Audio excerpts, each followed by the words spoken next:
Bene, oggi noi avviamo il seminario annuale con le due lecture di Jean-François Lejeune e di María González Pendás. Solo diciamo un breve cenno introduttivo. Il tema diciamo, che affrontiamo quest'anno pone le aree rurali al centro della ricerca.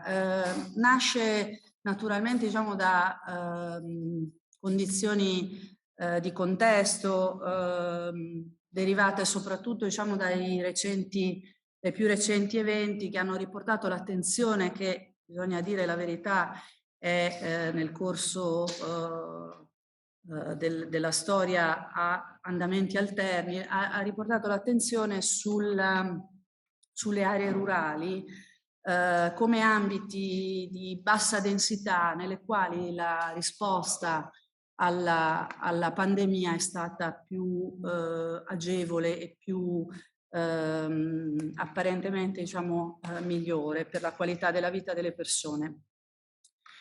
Va precisato che in Italia, ma anche in altri paesi europei, la condizione strutturale degli insediamenti sul territorio è tale da rendere il tema per certi versi connaturato con il nostro contesto ambientale. Innanzitutto, cosa si intende con la parola rurale? Poi avremo modo, diciamo, io ripeto, faccio un excursus molto sintetico e veloce. Beh, il termine deriva dal latino rus ruris, che significa campagna, è spesso utilizzato nella contrapposizione con la città, ma ciò che è interessante è che ha la stessa radice di Ruma, da cui deriva la parola, il termine Roma, la città di Roma, ma anche in tedesco Raum e in inglese Rum. Rurale dunque come altro dalla città, come spazio, estensione, e possiamo aggiungere anche in altre interpretazioni come esito dell'atto del coltivare. Nel fondamentale libro di Joseph Rickwert, L'idea di città, la fondazione è legata a riti nei quali le valenze simboliche assumono una grande importanza per la comunità che li mette in atto naturalmente. Andando all'origine della città, è l'aratro lo strumento necessario alla fondazione, alla realizzazione dei limiti e dei confini. Identificano l'URBS. E sempre lo scavo di uno spazio sotterraneo, il mundus, che viene riempito di oggetti propiziatori e benevoli, garantisce alla nascita della città una vita prosperosa. Lo scavo, il tracciamento, il solco su cui si erigeranno le mura è nella cultura romana, anche indoeuropea, l'ambito di relazione tra naturale e artificiale, in qualche modo tra divino e umano. Quindi la parola rurale contiene numerosi livelli che ci consentono di comprendere le ragioni degli insediamenti nella campagna. È inevitabile richiamare qui in questa ricerca la pubblicazione del 36 di Giuseppe Pagano, che tutti conoscete, di Giuseppe Pagano e Guarniero Daniel, sull'architettura rurale italiana. Ma va fatta un'ulteriore precisazione. L'Italia, come evidenziato in molti studi, ha caratteri ambientali legati alla dimensione rurale molto diversificati e vari. Possiamo distinguere un asse verticale, uno orizzontale e poi due successive diramazioni. Quello orizzontale attraversa la pianura padana e ha determinate caratteristiche e parte diciamo, da ovest verso est del paese. Quello verticale praticamente corrisponde all'Appennino, ha una testa nella campagna toscana e diciamo, un altro capo nella campagna del Lazio. Qui le distinzioni diciamo, degli insediamenti rurali sono meno evidenti, ma allo stesso modo diciamo, si articolano e dichiarano diciamo, di un ambito, di una preesistenza ambientale diversa. Dal Lazio si diramano due dorsali, una diciamo che arriva alla sua testa nel tavoliere della Puglia e l'altra nella Calabria, con caratteristiche molto diverse, quasi diciamo la similitudine diciamo tra le modalità insediative proprie del sud affiancano più la Sicilia all'ambito a est della Puglia piuttosto diciamo che alla dorsale della calabrese. Le origini e i tempi storici, gli avvenimenti nel corso dei secoli e la recentissima unificazione dell'Italia, formalmente avvenuta solo alla metà dell'Ottocento, hanno caratterizzato e diversificato le storie degli insediamenti rurali nelle diverse parti dell'Italia. Un libro molto importante è sicuramente quello di Emilio Sereni, Storia del paesaggio agrario italiano, che percorre il territorio italiano descrivendone i tratti identitari nelle sue differenti parti, a partire da usi e costumi delle popolazioni.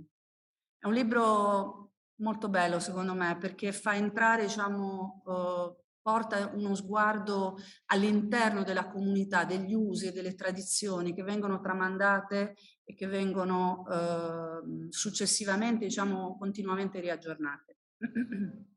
Ma tornando al libro di Pagano e Daniel, possiamo individuare due intenzioni compresenti e secondo me oggi è particolarmente importante avere le vostre due lezioni e vi ringrazio moltissimo per queste, perché proprio diciamo, nel libro di Pagano e di Daniel si individua da un lato la volontà di recuperare un patrimonio che aveva origini antiche nelle tecniche costruttive e nell'ordine di necessità primaria che caratterizza gli insediamenti rurali. Cosa significa necessità primaria? Tutto ciò che si fa non può essere soggetto a spreco, tutto è razionale, diciamo in una maniera archetipica, direi. E quindi dall'altra però c'è da parte soprattutto di Pagano l'intenzione di rendere questo patrimonio, attraverso un'azione fortemente ideologica, il fondamento della modernità italiana. In questo risiede un fondamentale ma anche fertile paradosso, senza il quale non sarebbero comprensibili le città di fondazione pontine, ma anche quelle sarde, dove da un lato era necessario infrastrutturare i territori in sempre crescente abbandono, territori caratterizzati da costruzioni artigianali, le cui tecniche venivano tramandate da secoli e che si fondavano su una sapienza elementare, ma essenziale, e anche questa in graduale dispersione.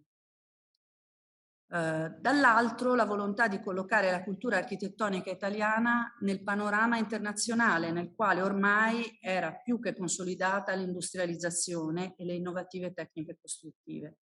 Il regime si avvale della spinta dell'identità nazionale e nel famoso saggio di Pagano sulle pagine di Casabella Costruzioni, il numero 122 del febbraio del 38, Ordine contro il disordine, la parola razionalità, slogan del movimento moderno internazionale, monito all'architettura che non deve più guardare al passato e alla tradizione, viene declinata magistralmente da Pagano nel riconoscimento della regola del tracciamento compiuto dall'arato nelle coltivazioni dei campi. Un ordine naturale, concorde con la natura, un ordine dal quale ripartire tornando all'origine.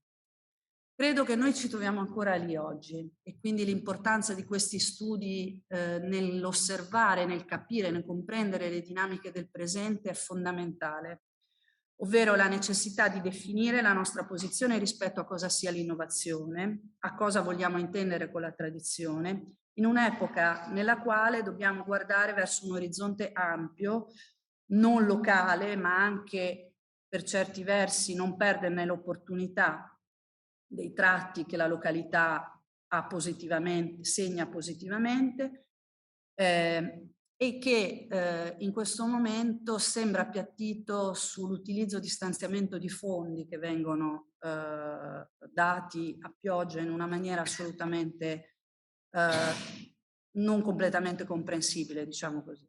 Oggi dunque avviamo questo seminario che si avvale dei primi contributi di Jean-François Lejeune e María González Pendás,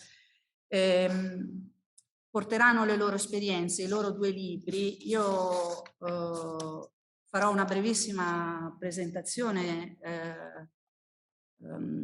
partendo dalla Pendás. È una storica dell'architettura, della modernità e del colonialismo nel mondo oltreoceano spagnolo, la cui ricerca esplora le intersezioni tra estetica, tecnologie, ideologie e potere attraverso l'ambiente costruito. Il suo recente libro, di cui parlerà oggi, Holy Modern Technocracy, Theocracy and Architecture of Hispanic Fascism, studia i meccanismi architettonici del fascismo, della tecnocrazia e della creazione imperiale dell'Hispanidad, non c'è una traduzione in italiano, nel secondo dopoguerra e attraverso la lente della Spagna. Prima di entrare a far parte della Cornell ha insegnato al Vassar College alla Cooper Union e al Dipartimento di Storia dell'Arte della Columbia University, dove ha anche coordinato l'iniziativa di Scienze Umane Pubbliche della SAO Ayman Center for the Humanities per promuovere forme di studio e pedagogia civicamente impegnate. Jean-François Lejeune è professore presso l'USOA, dove insegna progettazione architettonica, progettazione urbana e teoria theoric history, giusta la storia dell'architettura. Da giugno 2009 a dicembre 2014 è stato Director of Graduate Studies, ha insegnato alla Oregon School of Design ed è stato Visiting Professor presso l'Università do Rio Grande do Sul in Brasile e l'Università ad Alcalá de Henares in Spagna. Nel 2007 è stato Affiliated Fellow presso l'American Academy in Roma e presso l'Università La Sapienza di Roma, in cui fa parte come membro esterno del collegio docenti del dottorato in architettura e costruzione. E oggi ci presenterà il suo recente libro Rural Utopia and Water Urbanism, The Modern Village in Franco's Spain. Grazie. Allora, mi sentite? Sì? Ok.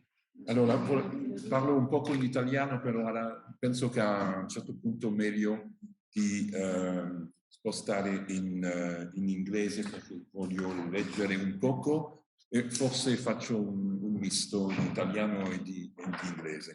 Volevo prima ringraziare a Dina Nencini, anche a Anna Irene del Monaco per la nuova opportunità di presentare il mio lavoro. Penso che è stato durante la primavera che ho avuto la fortuna di presentare il progetto su un libro che abbiamo fatto con un collega all'Università di Miami su Cuba, la modernità in Cuba 1940-70, e ci hanno accogliato qui molto gentilmente.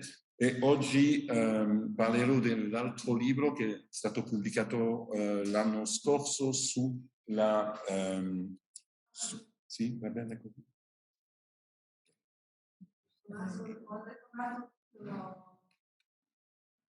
No, perché... Si vede tutto? Si vede? Così? Sì, sì, un po' di delay. Sì, allora presenterò non vado a presentare il libro come fatto, però penso che voglio fare, diciamo, un sommario dei temi del progetto. La prima cosa che il libro è stato pubblicato da Dome Publishers in Berlino alla fine dell'anno scorso e lo presenterò alla fine della lezione.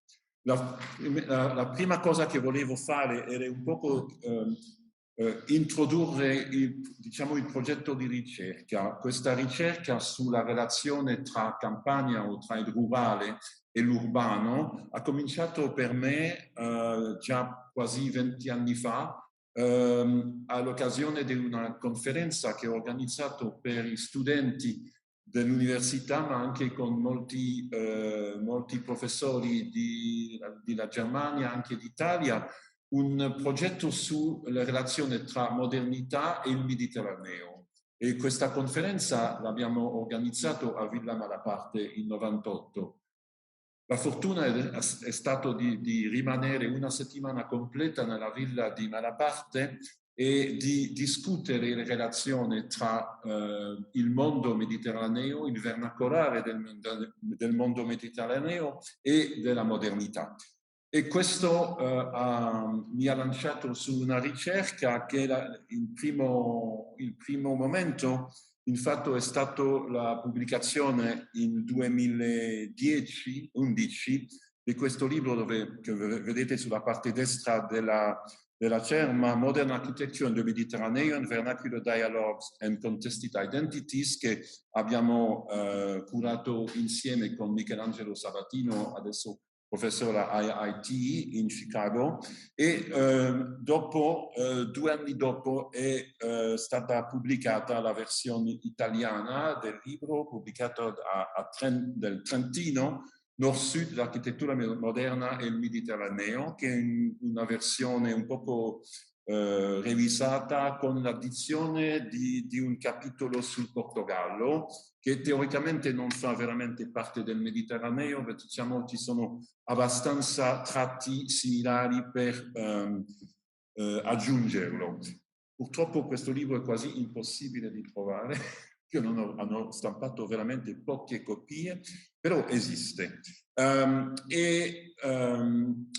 Già abbiamo parlato del famoso lavoro di Giuseppe Pagano sull'architettura rurale, e questo libro di Modern Architecture in the Mediterranean, io ho contribuito, diciamo, il primo saggio sul caso della Spagna, dove tutti questi la problematica, diciamo, tutta la problematica che è stata sviluppata nell'Italia negli anni 1910 fino alla fine degli anni 30, la questione della campagna dell'architettura rurale del Mediterraneo, c'è veramente un parallelo abbastanza chiaro nella situazione spagnola, e ho cominciato questo lavoro, diciamo, in modo più generale, e dopo alcuni anni mi sono, diciamo, concentrato sul caso delle nuove fondazioni create dal Ministero dell'Agricoltura sotto il governo, la dittatura di Franco, dall'inizio degli anni 40 fino agli anni 60, un programma che ha generato più di 300 fondazioni, diciamo, rurali, però con caratteristiche urbane molto, molto chiare, molto strette, molto forti. Allora, la cosa che volevo introdurre sono alcune di quelle immagini che mi hanno sempre interessato molto, la relazione anche più generale tra l'arte moderna, non solo l'architettura, ma anche l'arte moderna e il mondo rurale, che si ritrova nel lavoro di tanti pittori, però anche in Spagna, per esempio il caso di Juan Miró, che lui ha dipinto la casa di famiglia, la massia catalana molte volte, in molte forme diverse, ma anche all'inizio del lavoro di Salvador Dalí mi ha sempre interessato questo dipinto di Luis Buñuel in 24, presentato con un nome castigliano, veramente spagnolo, però con nel fondo infatti una visione un poco astratta del campo, della campagna. E questo tema del campo ha continuato a essere molto al centro dei lavori, per esempio di Miró ancora, la Tierra Labrada, dove tutti i temi della vita rurale e dell'abitato rurale sono espressi in forme che hanno cambiato abbastanza. È molto bene conosciuto, per esempio, il lavoro di Raoul Haussmann, un ex dadaista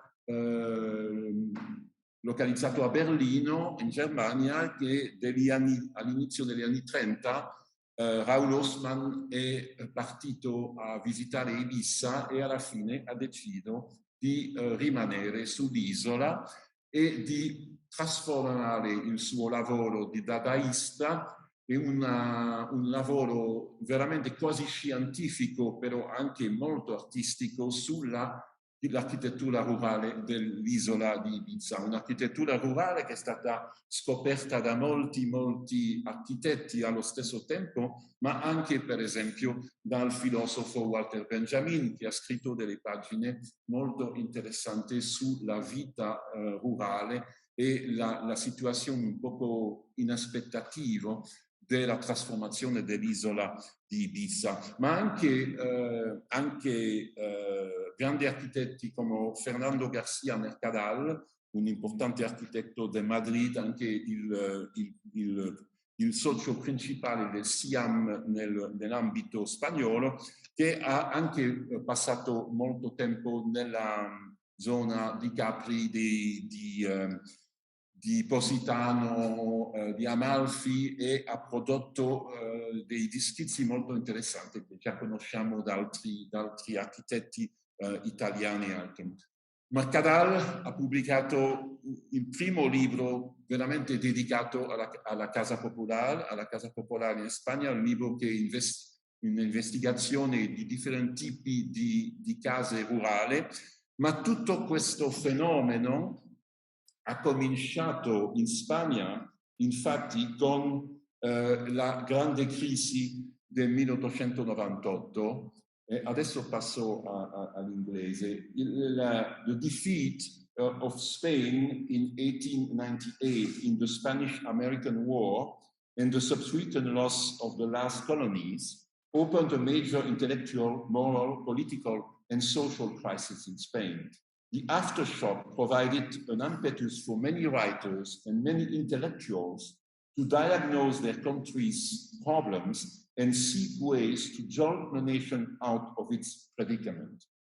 As they were forced to focus inwards after the loss of the empire, the rediscovery of the Spanish heartland away from the big cities was a physical, geographical, cultural, and also architectural process that would spur a radical revision of national identity. The politician, jurist, economist, and historian Joaquín Costa Martínez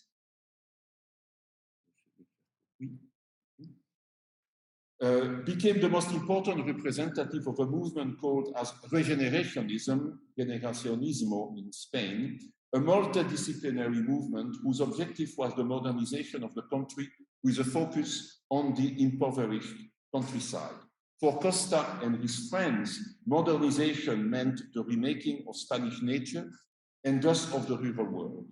The erratic fluvial system, the uneven rainfalls, and the long periods of drought had hampered agricultural productivity for centuries, and the complex answer involved the need for major hydrographical engineering of the country. And here's a quote from a writer called Macías Picavia. There are countries which can solely and exclusively become civilized with such a hydraulic policy, planned and developed by means of a hydraulic policy and its necessary works.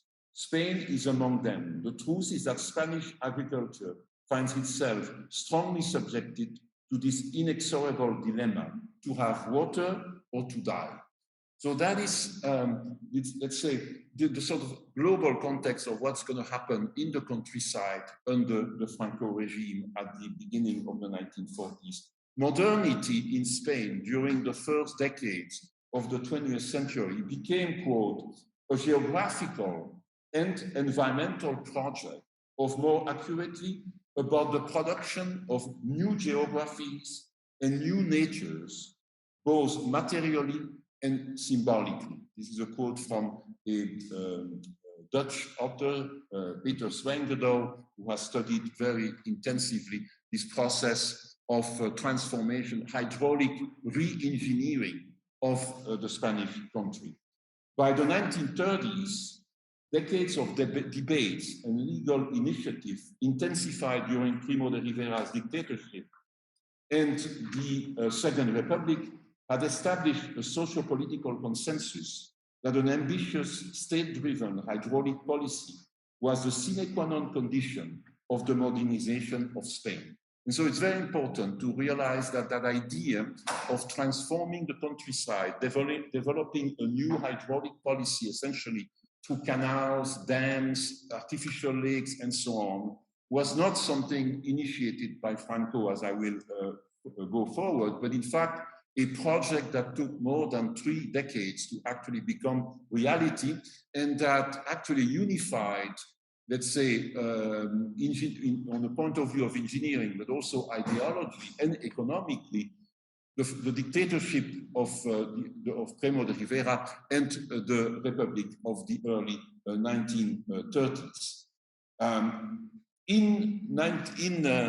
Let me show you here.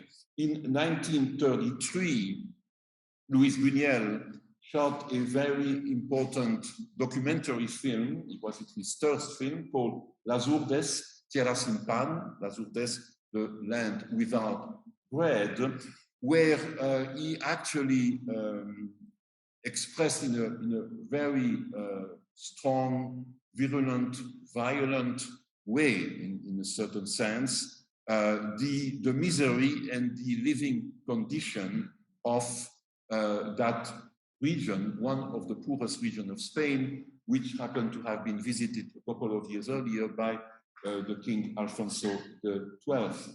At that moment in the 1930s, the gap between Spanish urban life and the blighted countryside had reached increasingly dramatic proportion and dangerous situation.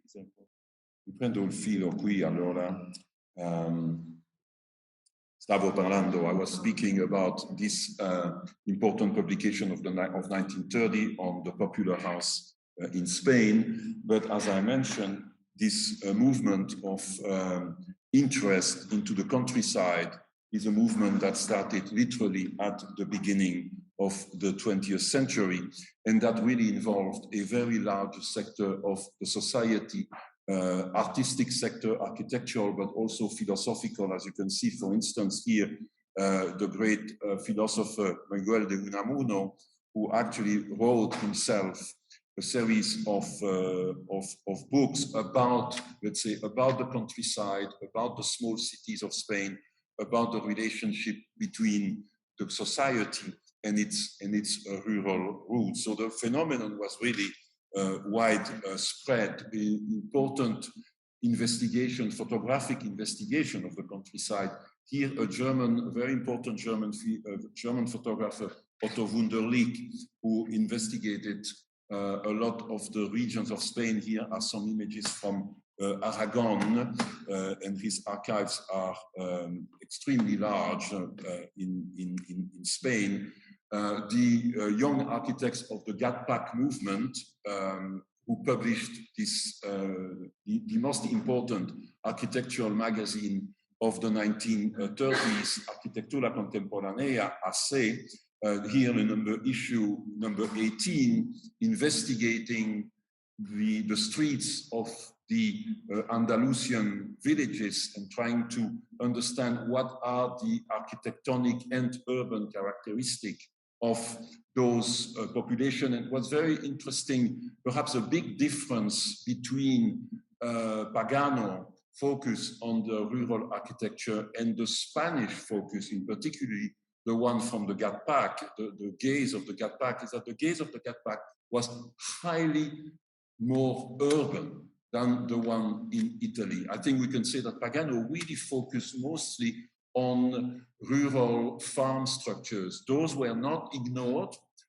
by the Spaniard architects, but they were actually, I would say, compensated by a very important focus on the urban space, on the public space, streets, squares, patio courtyards, and so on and so on. It was, of course, the opportunity for those architects to develop important mottos, important quasi-manifesto. For example, in Ibiza, there are no historic styles, trying to express, in fact, the sort of purity, the simplicity of its architecture, the simplicity of its urban design, and making interesting comparisons, for example, comparing the fishermen houses along the Costa Brava that you see to the top left, with the new row houses built by J.P. Hoyt at the Weissenhof-Siedlung in Stuttgart, a very important, very famous comparison. And of course, early work or work of the early 30s, where those ideas of Mediterranean architecture could be reflected either in an important place such as La Colonia Alviso, a beautiful modernist suburb of Madrid in 32 on this particular image, or some of the houses built by José Luis Sert, here the house, a vacation house in Sitges of 1932. And I was thus at that image of Buñuel in 33 expressing the situation of the poorest region of Spain and the danger, the potential political danger that was looming in terms of the extreme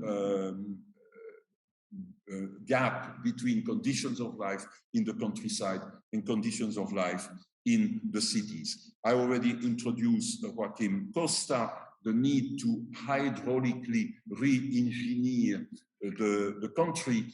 And so all the experience of new towns, of new foundations that I will present now, in fact, must be seen within the larger context of a major engineering work throughout the country that focused on a series of important river basins that needed to be re-engineered in order to provide the water to infertile pieces of land, and also to allow water to run in a more continuous manner, avoiding thus the situation of droughts that were very often appearing almost every year in various regions of Spain. So on this document here, you can see, I think it's easy to read the concentrations, that the concentration of villages or small towns or foundation, to use the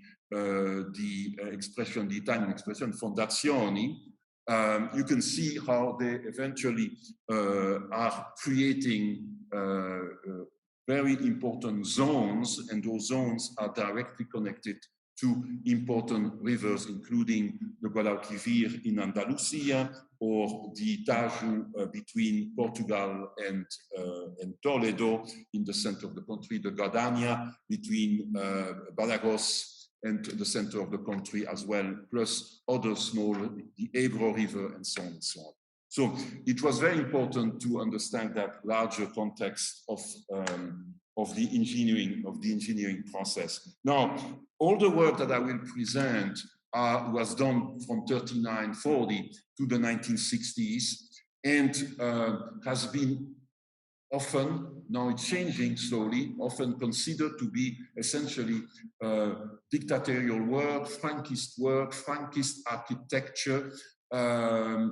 I would like to actually go very much in opposition to that reading, and there are many reasons for that, but one, for instance, is that the first focused attempt to look at what could a new foundation be in Spain within the context of that hydraulic policy to be developed under Primo de Rivera, under the first dictatorship of Primo de Rivera, was actually an important competition that took place in 1933, and that was published in 1934 by the primary architecture magazine, Architettura, and that presented the result of a very large competition, including important architects throughout the country, mostly though in the Madrid circle, to establish the principles of what this new foundation could be. And you can see here an example by a team of architects who include in particular Martín Domínguez, who is an important architect in Madrid, who eventually emigrated to Cuba in the late 1930s, and eventually emigrated from Cuba at the beginning of the Franco Revolution. One of those architects who in fact had to immigrate twice in his life because of the upsurge of a dictatorship. You can see also the interesting image that was showing what the character of the central square, the Plaza Mayor, could be within the framework of those new foundations as part of the competition. And here you have another example that also involved two important architects, Santiago Esteban de la Mora, but also Luis Lacasa, who was actually a partner of José Luis Sert later on in the construction of the Spanish pavilion at the Paris International Exposition, where the famous Guernica was first displayed. And you can see here, again, a plan based upon a grid network organized around the central plaza and a typological study of what those different type of houses would be essentially typologically houses based upon a very small inner patio that would contain important infrastructure for the cultivation of the field. But that's what happens in 1934. Then, of course, the Civil War takes place from 1936 to 1939. But already during the Civil War, the idea of the colonization, what the regime will eventually call interior colonization, the idea and the premises of that policy are already being discussed during the Civil War in a series of important meetings, many of them having taken place in the north of the country, in Borghese, which had already been taken by the nationalist troops of Franco. And so when the war ended, basically the principles of what could happen were already more or less established. The pages that you see here in the magazine taken from Revista Nacional de Architettura are actually pages that explain a couple of years after, in 1946, 1947, actually present to the larger body of the architects what are the principles of that interior policy of colonization and what are the roots, or let's say the examples that were at the basis of what would eventually be developed. And of course, Spain has a long multi-century tradition of colonization. It has important tradition of inner colonization. For example, during the Reconquista against the Arabs, it had important colonization experience, of course, of Latin America, one of the largest, if not the largest project of, let's say, urban construction globalization, generic globalization in the history of the civilization, but also some important creation in the 18th century, which you can see here in on the right, as well as in Sierra de Jaén.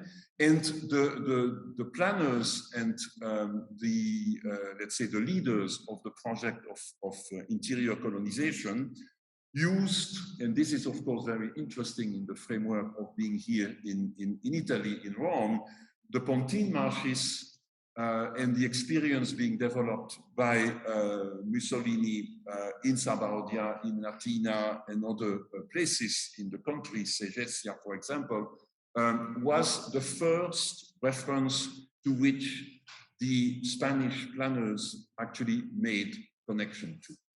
They made connection to the fact that new towns were created, new foundations were created, that they used a certain amount of principles, let's say the Cardo de Camanus, for example, but the Spanish planners immediately criticized. They looked at the Italian experience as well as the Jewish experience, the Palestinian experience, the new villages, the moshav, that were created under the leadership of groups colonizing Palestine from the 1920s, 1930s, under the work of an important architect and urbanist from Germany, Richard Kaufmann, who actually designed dozens of those new kibbutz and moshev projects. Those projects were also well known by the Spanish planners, but again, they were contested immediately. And the major point of debate that the Spanish planners developed, but immediately pretty much agreed upon, was that the towns in Spain needed to contain all the activities of what a foundation means. I.e., it had to have the church, had to have the town hall, the plaza, and the housing. It was not acceptable within the Spanish context to live outside of the town, to live outside of the foundation, and live in a farm, in a podero, as they were in Italy. So the system of having the small town, the Fondazione, Sabaudia, Latina, Aprilia, as essentially a small administrative and social center, while the residents, in fact, while the farmers actually lived in the countryside around the town, was rejected by Spanish planners in favor of a nucleus to be absolutely concentrated, compact, without any suburban or hinterland. And you can see it, for instance, in this image, which is the valley of the Gardania River between Badajoz. And you can see here, it's quite interesting. It's a new landscape.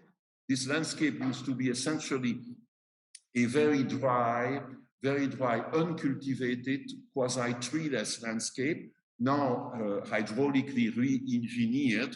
You can see, of course, the creation of new fields, new divisions between the land, new roads, and from different places around the image, for example, here or right there in different locations, you can actually see the new villages being implanted, being designed, being developed. The first one here to the right is the one that I will kind of start with, which is probably the one that established the sort of the model that could serve as the sort of footprint or blueprint for many other villages to come.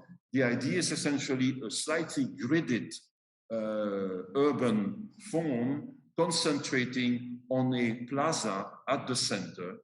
So what I called the monocentric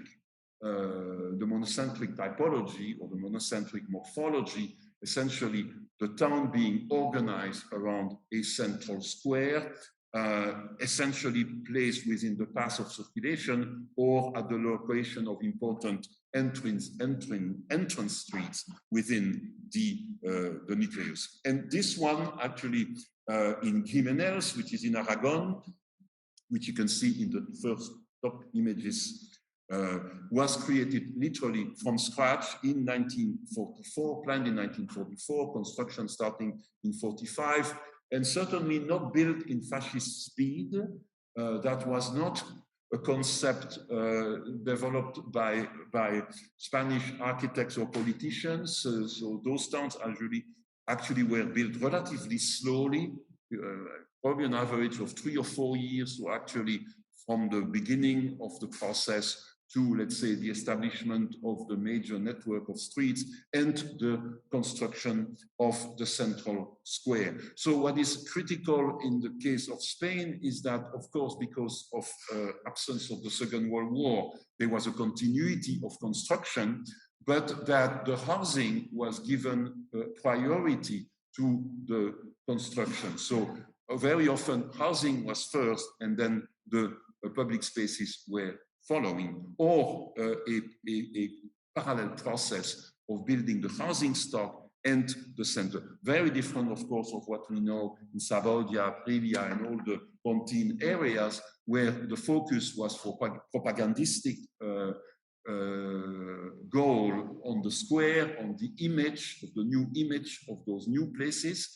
That propagandistic level was also very important in Spain, but focused on the conditions of life, focused on the housing, on the habitato, on the new modern way of life with new houses, modernized, new equipment, new systems, and also important elements such as, for example, animals could not be maintained in the houses in the villages. Animals had to be maintained outside. That also, for example, separation of genders into the house. The kids would be separated between girls and boys, all things that were not part of the normal life in the countryside before this operation. So what you can see here, I'm going to show you a variety of those examples, emphasizing the extreme diversity of urban form that that the architects achieved over 25 years of colonization, constantly renewing the pattern, constantly opening new directions about how the towns would eventually appear. Contrary to the Pontine Marshes, there was no real hierarchy in the organization of the foundation. They were usually considered equivalent in a sort of a polycentric network. You can see the diagram on the top right, or the diagram here in the second part on the right, where every town eventually is its own center, and considering that the sort of the hierarchical organization would exist with the towns that are already within the area. But let's be honest, in general, these regions had no towns because basically they could not be inhabited because there was no economy possible, there was no agriculture possible. Only the hydraulic engineering allows that development to focus. You can see another example here, two towns here, Ontinar del Sals in Aragon and Guadaña del Codillo in Extremadura. You can already see quite diverse form in terms of, for example, the design of the square, which was really something upon which the architect focused, because the housing conditions were very strictly coded, and to a series of manuals developed by the National Institute of Housing that basically gave very specific dimensions to the rooms. They mentioned type of furniture, type of kitchen equipment, and so on and so on. So nothing here was industrialized, but let's say almost the entire operation over 25 years was standardized. Windows, doors, chimneys, type of walls, and so on, with, of course, necessary variation between climatic conditions, for instance, Aragon in the north versus Andalusia in the south. Here, one of the most important towns here, Val de la Calzada, 1947, that you can see developed at the intersection of two important entrances leading to a central square, which is itself articulated into two different parts. So the archives of this operation are all kept in the Ministerio de Agriculture, which has tens of thousands of documents, basically, about the construction of every town, every house, every public building, every sport facility, every engineering system that you can be interested to investigate, thus the capacity on investigating as well evolution from region to region, etc., etc., etc. Of course, the first image is relatively traditional, if not quite traditional, actually, in terms of the aesthetic applied to the building types. Building types are very rational, very clean, very precise, but architecture will vary and will modify over the 3 decades of the program from the 40s to the 1960s. Here we are in the first decade. In Val de Calzada, for example, the church are a good indication about the spirit of the architect developing in those particular period. And you can see, again, a different example here, Pueblo Nuevo de Guadiana, with this interesting circular or half-circular boulevard, Torre de la Reina, a very important town, the only one actually designed by the director of the National Institute of Colonization, José Tames Alarcón, and again centered on an important an important square, always the square, the Plaza Mayor, always having those important elements, which is the church, the town hall, and the retail or the commerce aspect. And of course, that triad is a very, you could say, definitely the Franquista regime used the plaza as an instrument of propaganda, of self-perpetuation and self-promotion, corresponding, you know, to the sort of national principle of Frankism as a national Catholicism in a way. So definitely, you can say the square were an expression of the basis for the regime, but I tend to deny that operation and say essentially that the square is fundamentally an expression of Hispanidad, an expression of being Spanish. Squares have been built throughout centuries under a variety of regime, whether democratic or the king or the other elements. And eventually the importance of the square, which we also know for its repetition in Latin America, is fundamentally a characteristic of Hispanidad more than Franquismo. Here some images of Plaza de la Torre de la Reina, 51, 52. Every single project consists of those documents, these blueprints, where you can eventually find all the different examples of housing. And most of the town were built at 100% of the planning process. What's interesting is what happens around 1950, because 1950, already 10 years within the Franquist regime, 1950 and 1951 mark an important moment, which is a sort of a moment of reconnection between the Spanish architectural circles, which are, let's say, quite isolated, you know, isolated, physically isolated, because of course they've been the Second World War. Also the policy of autarky, developed by Franco, but also partially imposed by the other nations, United States and other European nations. So the Spanish architects are quite isolated, and so they will use the beginning of the 1950s and the sort of process of reconstruction in Italy, and in particular, the importance of a periodical such as Domus by Gio Ponti or Spazio by Luigi Moretti. It's a very interesting essay here by Moretti in Spazio #2 on Ibiza.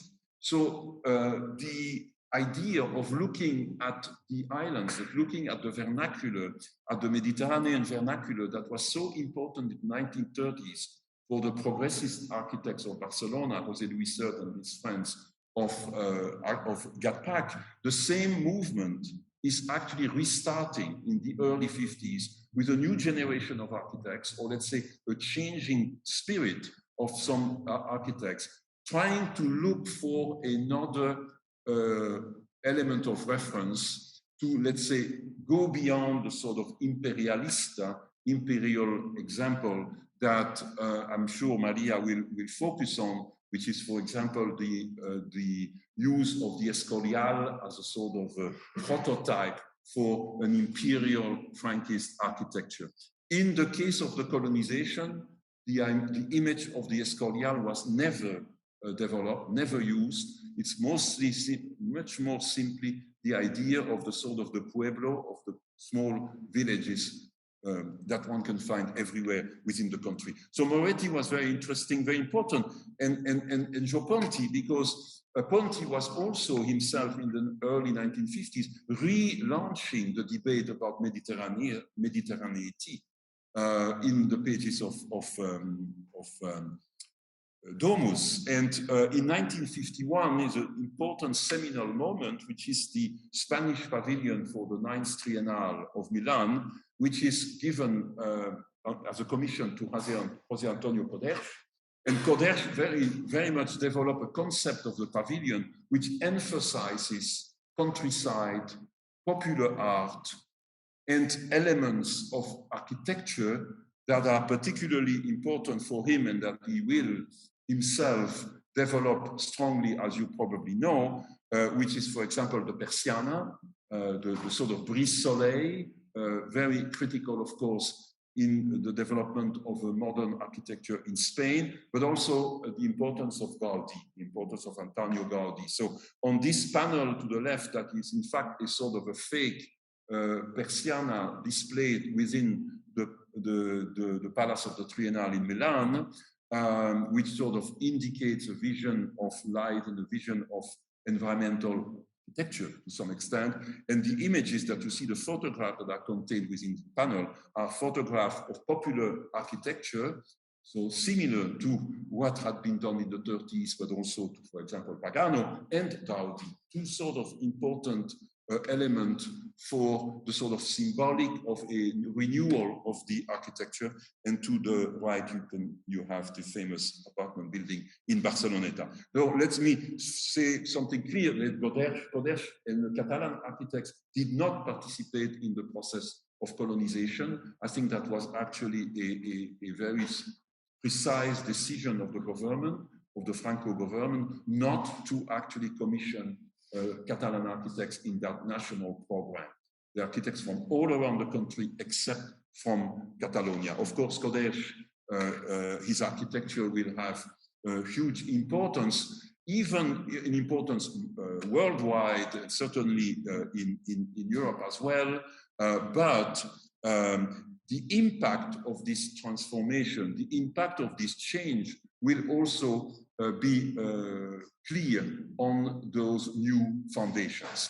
And one important moment as well is the famous Manifiesto de la Alhambra, the Manifesto de la Alhambra, which is a week-long encounter of a group of important architectural historians who go to La Alhambra in Granada, analyze the project, analyze the compound, the complex, according to a series of criteria, and eventually determine as a conclusion that the Alhambra is the alternative to the Escorial, and that it has, of course, a identical national charge, even though quite different, of course, but also, as indicated on the quote that you can read here, the relationship between the Alhambra of the 14th century and the most advanced contemporary architecture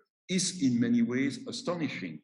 They concur in their acceptation of human module in the manner asymmetrical yet organic to organize the plans, in the purity and the sincerity of the resensual volumes, in the manner to incorporate the garden and the landscape to the edifice. That paragraph really says things about analyzing the Alhambra in light of modern architecture or in light of modernity, but it will become, I would say, almost the principle that will be adopted by the following generation of architects for the development of the new foundations. And here I just want to make an aparté because it's interesting again to look at Italy for the same time. So we are now, I'm gonna show you now what happens in the early 50s in Spain, but what's happening in Italy in the early 50s is certainly epitomized with La Martella by Ludovico Quaroni and his colleague, which is a radical change in terms of what the Pontine cities were and the way they look like. But when you look in the details about what the architecture of La Martella is, you could see quite a lot of similarities with the Spanish experience. I could not find any references, neither in Italy to Spain or from Spain to La Martella. I could not find them. Whether it was known remains a question. But what's interesting is the sort of the post-Mussolinian, the post-fascist development in Italy is really making a dramatic change to the way the villages were conceived. It would be very interesting. I mean, there are a lot of small villages that were built after the war in Italy in the 1950s by Unras Casa. I discovered many, and many of them were actually built. Here is one in the Maremma, the village of Pescia Romana, which definitely uses a complete, radically different architecture than what had been developed in the 1940s, or here even in the aerial perspective, a small town called Avezzano in the province of L'Aquila, of which the tiny vernacular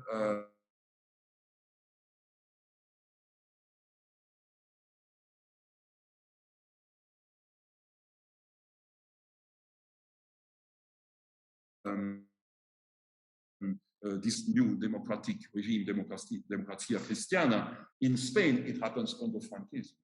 But the forms are not quite different. Again, expressing the fact that forms are rarely ideological in my opinion. One project, the only Italian project that was mentioned in the Italian press, outside of course, the original Sabaudia and so on, is actually an unbuilt project, very interesting, by Luigi Fellini and by Figini and Pollini in Sardinia, a project called Porto Conde, published in the main periodical of Madrid, Revista Nacional de Architettura, in August 1957, unbuilt and without any comment to the Spanish experience in process, and vice versa. Quite interesting how the sort of installation. So back in Spain, the leadership of these changes will eventually fall in the hands of Alejandro de la Sota, who had left the institute but will rejoin with the project for Esquivel in 1953, which is outside of Sevilla. You can already see the diagram of the plan, a sort of abanico, as a sort of a fan, as well as the rendering that de la Sota used, which we used as well on the locandina for the seminar, a radical transformation of the urban form, as well as simplification, dramatic simplification of the language. So here you have an overview aerial of Esquivel, which doesn't have a square, but actually creates a facade, a curvilinear facade, really quite interesting architecturally speaking, facing a park within which the two main elements, the church and the city hall, are located. This is one of the most extreme projects, which is basically rejecting the idea of the traditional plaza to actually propose a sort of more open urban form. Beautifully documented the project by de la Sota, who also create perhaps the most urban facade of a town, as you can see on the left in construction, but also the picture on the right shows you a street in Esquivel, average 6 or 7 meter wide, developing from the start a concept that streets and villages must be pedestrian, except for special streets that are reserved for agricultural equipment, tractors and things like that. So here you have, was fun to do, trying to basically compare the photographs of the 1950s at the bottom with contemporary photograph pretty much 5 years ago now, and showing eventually that the character has been overall relatively well maintained. De la Sota definitely using a combination of various vocabulary, very interesting and simple work of iron balcony, as well as his constant interest in modernism, Catalan modernismo, for example, the dome here of the central pavilion. Another project by Alejandro de la Sota, very interesting, very stunning, a quasi-ideal city, almost circular, focus again on a park at the center of which he designed a circular church. The diagrams are quite interesting as well. This is his original diagram for Entre Rios, 1956. Definitely proposing this diagram that is not unlike Alberti's own sketches about what an ideal city could be. In reality, it's of course quite more complex. You can see it to the right. and a variety of images both outside and inside by della Sota, who was a fabulous sketcher, somebody with a fabulous hand, actually one of the very few of those architects who actually sketch the towns. Most of the architects of the Institute eventually develop a very rational process of plan, drawing, elevation, section, rarely trying to illustrate the place in a three-dimensional way, but della Sota certainly did, as you can see on some of those images. The church is a quite remarkable building, and always this very, very precise and small network of streets lined up with very small, usually 90-meter square houses for a family of 5, so very small, very compact, organized with an inner or a back patio. And some of those images, of course, in the archive can be considered beautiful as well as beautifully propagandistic. You know, those girls very happy living in these new villages under the hand of Franco. As we know, della Sota will become one of the primary architects of the second half of the 20th century in Spain. Maria is going to talk to us about him, but I'll just show here one of his best-known buildings, the Maravillas Gymnasium and School in Madrid in 1962, a very, very important project that also shows his evolution toward a more technologically driven architecture. And because I've already spoken quite a lot, I'm just going to run relatively quite quickly here in showing, I think, trying to demonstrate, let's say, the diversity of urban form that will be applied by these about 35 to 40 architects who were involved in the process over 25 years here in Gévauda, which actually uses perhaps one of the most rational church to the left. José Antonio Perales, also an important architect of the 1960s, 70s, later actually developing a complete different process for the town, where the town becomes in a way a building. You know, just one single building, the plaza being replaced by a linear structure which contains all the functions of a square within one single structure. So it's a sort of a village machine, if you wish, but the house is still eventually developing their system of patio, and you can see pilotis to create some public spaces at the center of the village, as well as the system of bridges, system of streets that are actually tunnel, basically covered by a series of bridges and some of the houses crossing over from one side of the street to the other side. Corrales have a long career after this early project in the countryside. In particular, one of their most famous buildings is the Pavillon de España at the Universal Exposition of Brussels in 1958, a very modern, technologically driven project, which is unfortunately laying totally abandoned in Casa de Campo in Madrid. And I'll sort of finish quickly with José Luis Fernández del Amo, perhaps one of the most prolific of those architects. He actually built 17 foundations.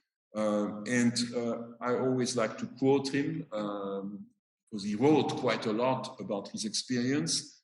I have run across the Spanish land and have learned in all its corners what an anonymous architecture could teach me. Going from surprise to surprise, I've been taught to guess the measure and the function of the spaces that man built to shelter his life and his work, and how he set up an environment for social life. So were born and were made the villages and small towns that I admire, and from which I have gathered the hidden laws of spontaneous organization. So essentially a vision, a process which is definitely more organic than what had preceded his work before. You can see extremely rational approach to building types and also to the documentation of building types. This is basically existence minimum in Franco Spain, not in Berlin Republican period, but it's the same concept. This is one of the most famous images of the entire colonization, perhaps the only image that has actually made the tour of the world in terms of being inserted in so many publications about vernacular across the world, and they are still standing there. Actually quite a beautiful project, still by Fernández del Amo, quite interesting project organized around a series of squares, not one but multiple sets, and also totally new diamond-based approach to the town, almost imagining that it could expand by cloning itself, which it never did. The church designed by Fernández del Amo, who was a great promoter of contemporary art in the 50s in Spain, and actually director of the Museum of Contemporary Art for a couple of years in Madrid, who really promoted the idea that contemporary art could be used for let's say, for religious purposes, altars and so on. Here in Realengo, near Murcia, the image that eventually made the cover of the book, and I'm just at this point going to run through those structures here, quasi-Siedlung approach to the town here in Villalba de la Calatrava, Cañada de Agra, which is one of the towns built on a very interesting landscape, very steep landscape, built with a very different material here, mostly in brick and tile, all organized with in a patio, and actually perhaps the most one of the most famous campanile that was used, and that this image being very similar probably to Alvarado.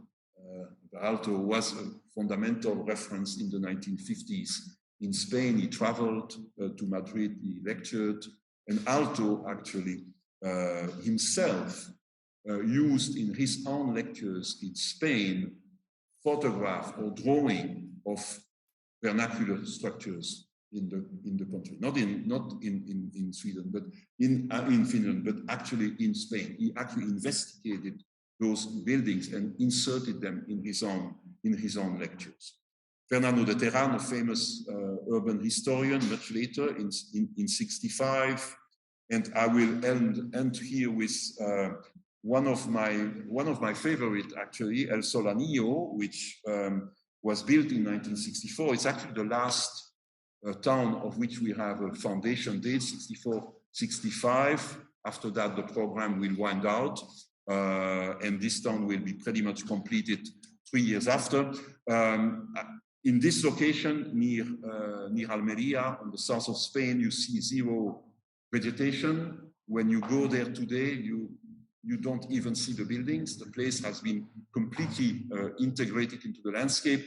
But the place is particularly interesting because it was a moment for about 90 seconds in the film from Michelangelo Antonioni, The Passenger, a film that takes place, first of all, in Northern Africa, and then eventually in Spain, Barcelona, and the actors, including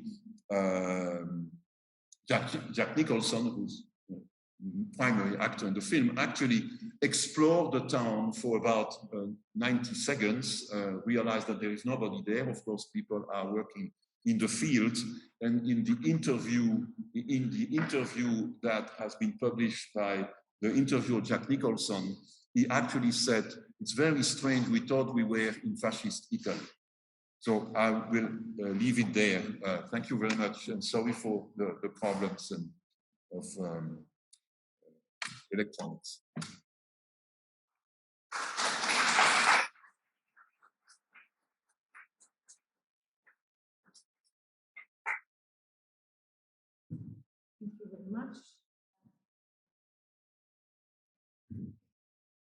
How do we want to proceed? We go directly to Maria. Maybe we do the discussion at the end. Yes, maybe. Okay. If it's not too long for I think that the sequence is more. So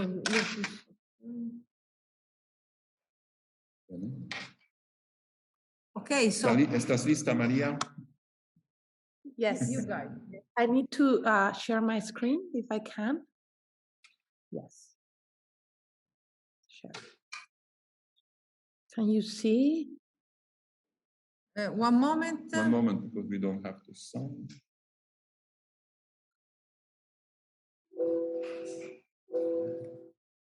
Yeah. If you speak a little bit, we check the. You hear me? Yes. And can you see the front slide? Perfectly. Yes. Oh, great. Should I go? Hello. Yes. Please, the floor is yours. Thank you. Thank you so much. Well, first of all, thank you, Jean-François and Irene, for organizing this. I'm really sorry I couldn't be in person, but I really hope this is just an appetizer for an in-person visit. But thank you especially to Jean-François for your work. I mean, I cannot emphasize enough for those in the room what an important contribution your book is making to the discipline, not only of modern architectural history in Spain, but elsewhere. And it's been just such a pleasure to hear you talk about it. I've learned so much in this last 40 minutes. I can't wait to have a whole of the book and read it and use it in my classes and in my scholarship. And I say this now like with pleasure, but I have to say that having Jean-François working on this made my life a little difficult these past years, because I had to find ways around these very important topics that you were studying. Your article that you mentioned on the Mediterranean was so important to me as I was shaping my research. And as you'll see, I take a very different approach to studies of fascist architecture in Spain and some of these actors, and one I hope complements many of your arguments and your research well. So I'm really excited to have this forum. I have a half an hour of a talk, if that's okay, in terms of timing. Yeah? Yes. All right. So against perhaps to the framing of the conference that brings us together, at least at first, I begin not in the countryside. Let me see, why is this not working?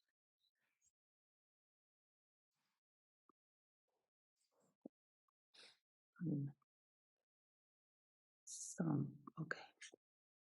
I begin not in a countryside, but in a city center, the northern Spanish city of Tarragona, on a summer morning of 1967.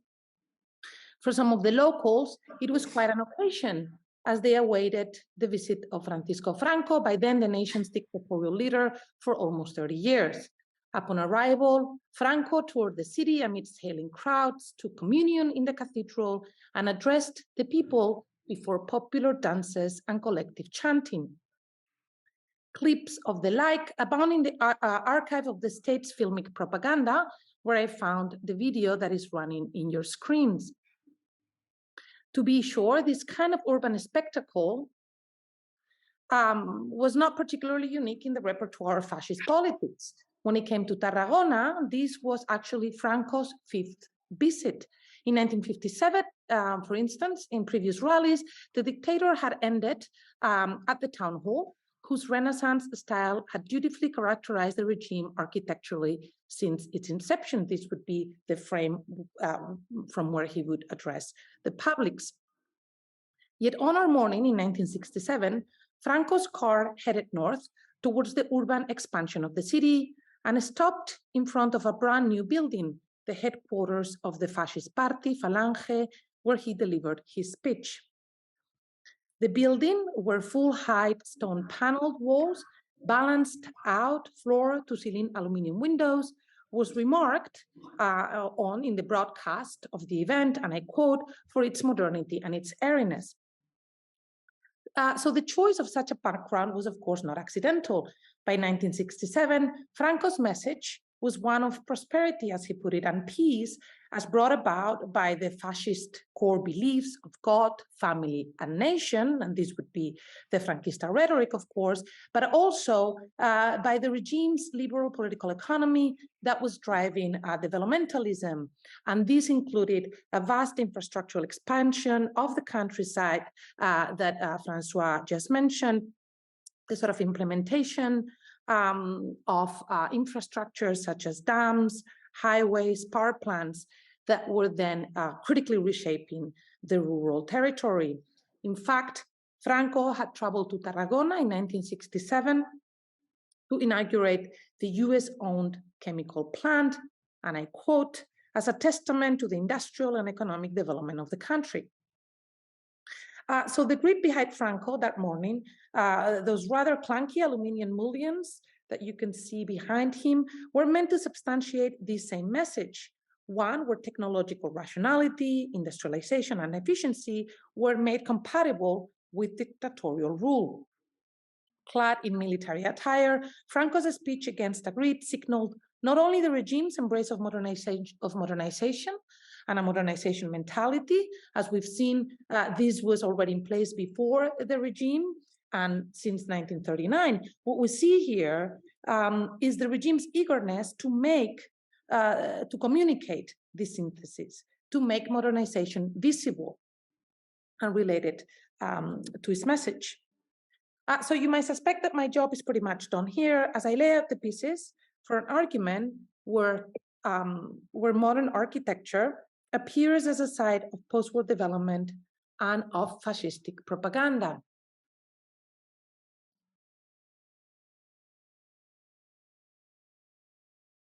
Right. Sorry, not of fascistic propaganda. However, you might wonder why. There you go. Okay, so modern architecture as a site of post-war development and of fascistic propaganda. However, you might wonder why I would choose this ugly building to make my case. Why indeed such a poor derivative of the curtain wall, which had hit the scene courtesy of the UN headquarters already in the 1950s and had been received and reviewed in Spain. To be sure, I could draw from much more attractive manifestations of the technology of the curtain wall to show you something new about the much debated politics of the curtain wall. The first curtain wall, built in Spain, dates from 1959 and clad an industrial building also closely associated with the regime, the warehouse for the state-owned car manufacturing company SEAT. This building was a lyrical reflection of US modernism, and it was an effectual media for the regime's Western modernization. Indeed, by then, Franquismo had signed military economic agreements with the US in 1953, became a UN member in 1955, and had a developmentalist plan running by 1959, and this building was meant to communicate all of these kind of like geopolitical relations. But I'm talking about this other building, and again, ugly or not, you'd be right to suspect that the building here and its archive can show how modern architecture helped then the marginal ideology of fascism navigate the kinds of material and political exchanges that characterized the period, the 1950s. And this is certainly one of the arguments that I would offer you today and that I advance in my book manuscript from where I take this talk. And that follows, today will follow a few Spanish architects as they redeploy the techno-aesthetic system of the curtain wall to help Franquismo, to help shift the discursive and visual registers of Franquismo and navigate the transnational networks of the period. This part of the story contributes to the growing field of comparative global fascisms, scholarship where scholars such as Anton Rabinbach and Thiago Sarabia, Paul Josquet, for instance, have argued the ways in which modernization and a sense of cultural avant-gardism was always at the heart of nationalist, racist, and ruralist claims that defined fascistic regimes since they emerged a century ago. The synthesis of reactionary values and modernization was much in the hands of scientists, technicians, engineers, and architects, and their ability to imbue technological and scientific progress with a heightened spiritual and ethnic content. This was first argued by Jeffrey Herf in his canonical work on reactionary modernisms. The synthesis was not merely paradoxical, and was in fact, and as political theorist Roger Griffin has famously shown, the synthesis is what binds fascism across contexts in what he calls, and I quote him, a palingenetic form of ultranationalism, that is a sense of rebirth, a new beginning that defines fascisms and makes renewal and innovation entirely compatible with nativism. So in Spain also, and as I show in the book, architects deployed modernization to not only simply navigate Franquismo, but for the purpose of reinventing the regime in its own fascistic terms. The cover of the book is by Lino Camprubí, a historian of technology, who makes similar arguments in the realm of engineering and that I expand to architects. Architects deployed modernization to not only simply navigate Franquismo, but for the purposes of reinventing the regime in its own fascistic terms. So understanding the resilience of fascism beyond classic interwar formulations and beyond Italy, Germany, France has proven challenging to historians, and as fascistic values, governance and rhetorical registers changed across Spain and over time. In Spain, the fascistic import of the 1940s is very well established, but the moment we get into the 50s, it's less clear. Many have pointed out how Franquismo fostered a unique version of national Catholicism. But after 1955, the challenge for many, including architects and engineers, was to transform a militant dictatorial regime born in tune with Nazism and Italian fascism into a new kind of institutional fascism, a mode of fascistic technocracy that would suit the Cold War West and make fascism still a plausible ideology. So as we will see, and as a curtain walls like this one manifests, architecture was central to such modernizing reimaginations of the regime. But in looking closely at the architecture and at the archive of its production, this argument will turn into a global history with an even more expansive range, one that shows imperial desires deeply entrenched in modernist technologies, aesthetics, and ideas. What I want to argue more particularly is for the ways in which architects engage modernization to position Franquismo also in a global space of its own making, namely Hispanidad. So the concept of Hispanidad has a complex history and etymology. The way I use it retains the original word to capture not just a sense of a Spanish identity, but to capture very specifically a figment of imperial imagination. This was a central figment to South Atlantic modernization that has long escaped the scrutiny in architecture scholarship. So 1898 is also a crucial time here for Hispanidad. Some went inwards to rediscover the countryside, as Jean-François has showed. Others also looked outwards, both geographically and historically, to think of ways to reconfigure or to evoke both the memory of the expansion of the Spanish Empire and its technologies of colonial rule, mainly Christianization. So as the empire was waning, many thought of conceptual and political ways to retain the imperial ethos of Spain.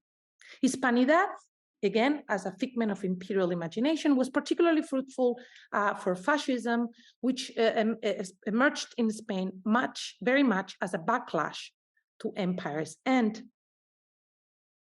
This point follows from M. Césaire's observation in 1955 in his discourse on colonialism, who already called attention to the ways in which Nazism was what he called, and I quote, a terrific boomerang effect of the logic of European colonization marching onwards in time, but turning inwards into its own territories and peoples.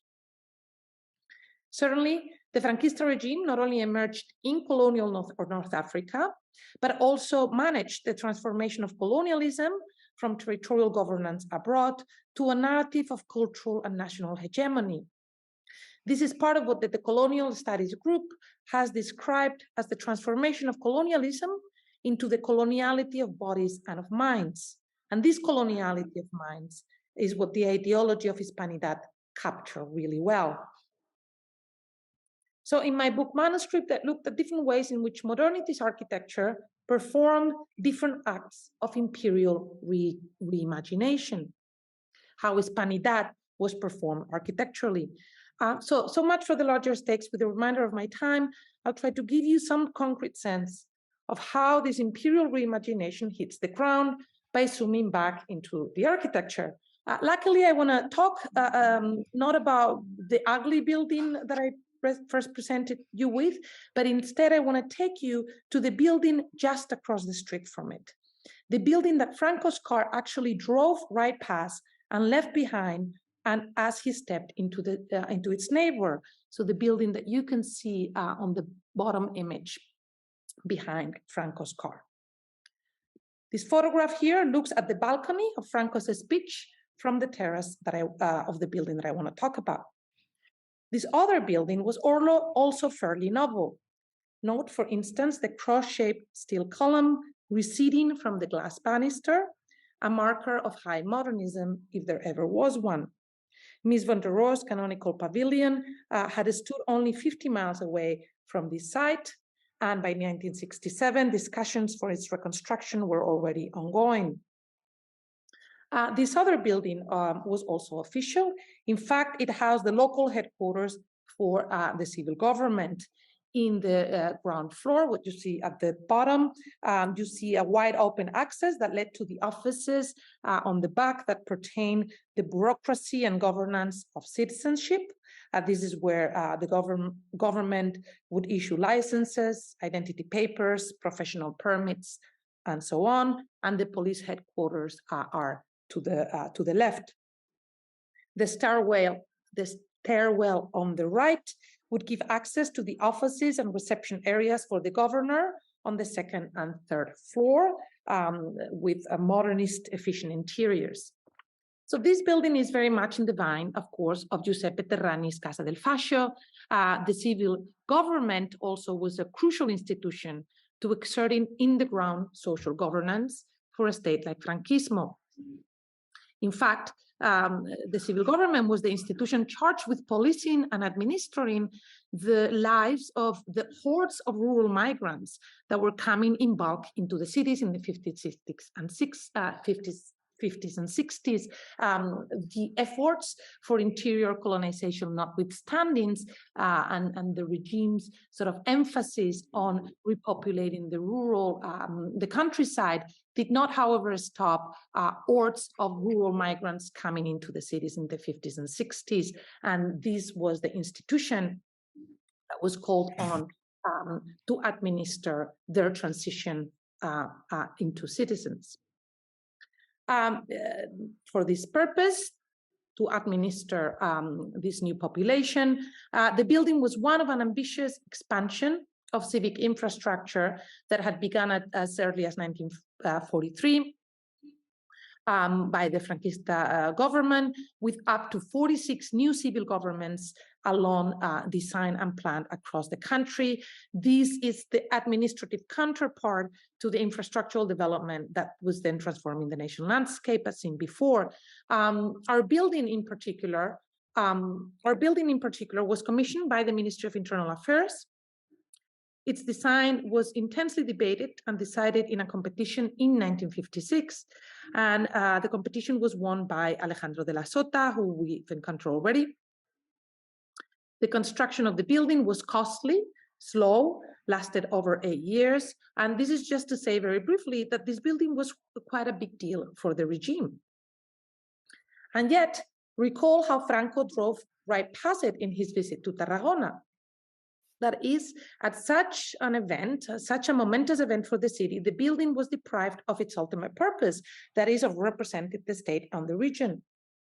So this episode, the fact that Franco didn't speak from This balcony from the opposite side informs a question about the deceptive but certain politics of modernism in Franquista Spain. In all of its invisibility, I ask, what form of governance did this building perform? And what are the techniques and politics of this disappearing act? In all of its invisibility, I ask, what form of governance did this building perform? So the answer, in part, is in the building itself. So allow me some formal reading of it. You can see it now fully represented on the right. A cryptic cube, the building lacks any evident hierarchy or markers of function, with only an emblem and the letters Gobierno Civil in copper at the bottom corner. The facade is structured through floor height deep voids on axis, except for the central one to unbalance the composition. The building is clad in light brown marble. These openings the openings in the front are made to appear as carvings on a solid cube, an effect produced by turning the stone without any framing device. Here, I'm not sure that you can see my cursor, but I just want to call attention to the way that stone turns there. The impression then is of a solid, heavy stone volume that is, however, lightened as it hovers above the street level. Further in this effect is the detailing of the windows on the side facades, framed so as to level the glass and the marble. Sota was particularly attentive to this window detail, right, which he resolved with custom-made thin aluminum framing. So the sense of material continuum between glass and stone was further with the treatment of the marble, which was polished, so to reflect light under certain conditions. This tectonic illusion, where stone and glass read ambiguously in the refractions, revolved around Sota's scarce but strategic use of aluminium, as well as steel in the structure. So here in this image, you can see the steel columns receding in the opening there. You can see the steel columns receding from the facade, visible only, there you go, you can see that on the right, visible only in the openings, so that it seems as if a steel portico is receding behind the stone, kind of like in the fashion of a curtain wall, right? This was again a tectonic trick, since the building was for the most part concrete and brick. But these are some of the techniques, again, through which Sota deployed steel and aluminium in an aim to dematerialize the stone, to lighten the building in his ambition, as he put it, and I quote him, to profoundly lighten the concept of the building. So by concept here, he meant his typological peers. He meant governmental architecture, the kinds of governmental architectures that he certainly reinvented, right? His building looked nothing like the neoclassic peers that others were building at the time. The intention proved successful once the building was received in the scholarship. For William Corris, for instance, Sota's building was what he called a tour de force of poetic abstraction. With this level, abstraction, sign and signifier, building and state were set apart in the name of its factura, a building ostensibly disconnected from the state that it was built to help enforce. Right, this move, this distancing from building and state has been long-lasting in interpretations of this building. The scholarship has continued to avoid placing this building, and even for that matter, Sota, within the history and the ideology of Franquismo. So I'll be happy to talk more about this depoliticization in the scholarship, but my point now is to insist on how, designed to disappear, the building has remained politically silent. So my intervention is kind of the opposite, but the same as Jean-François. I want to call attention to the way that architecture that has not been traditionally interpreted as Franquista was indeed stepped in Franquismo. So how can we complicate the received scholarship on what is and what isn't Franquista architecture, right? So to begin to make better sense of how this building indeed worked deeply within the regime, we must look at an even more abstract object in the archive of its production. This document, for instance, is a request for a final set of drawings following construction. Allow me to some close reading of this document as well to look into the details. And I'm going to be reading these stamps that you see around the letter. This order came from the technical secretary charged with the civil government expansion program that I mentioned earlier.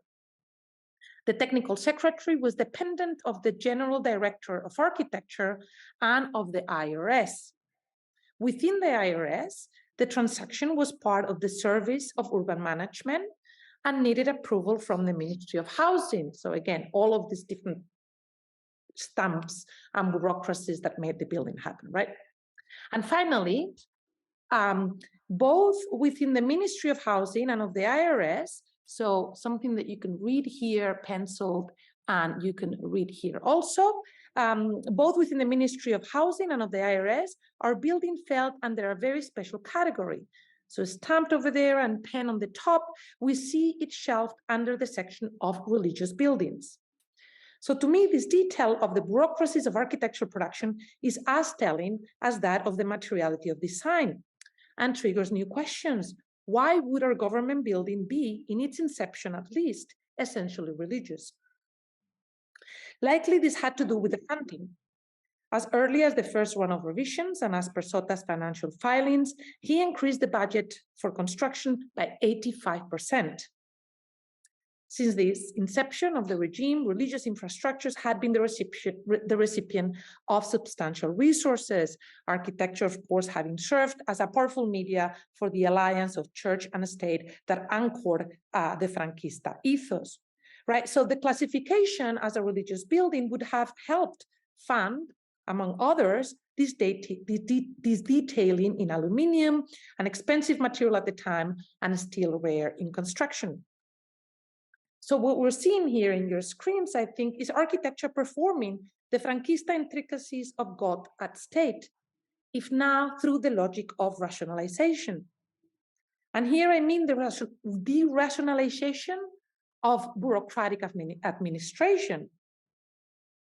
So while I'm not exactly saying that God was in the detail in a metaphysical sense or in the sense implied by Mies van der Rohe most famously, I'm certainly saying that God was in the financial and institutional details of architectural history.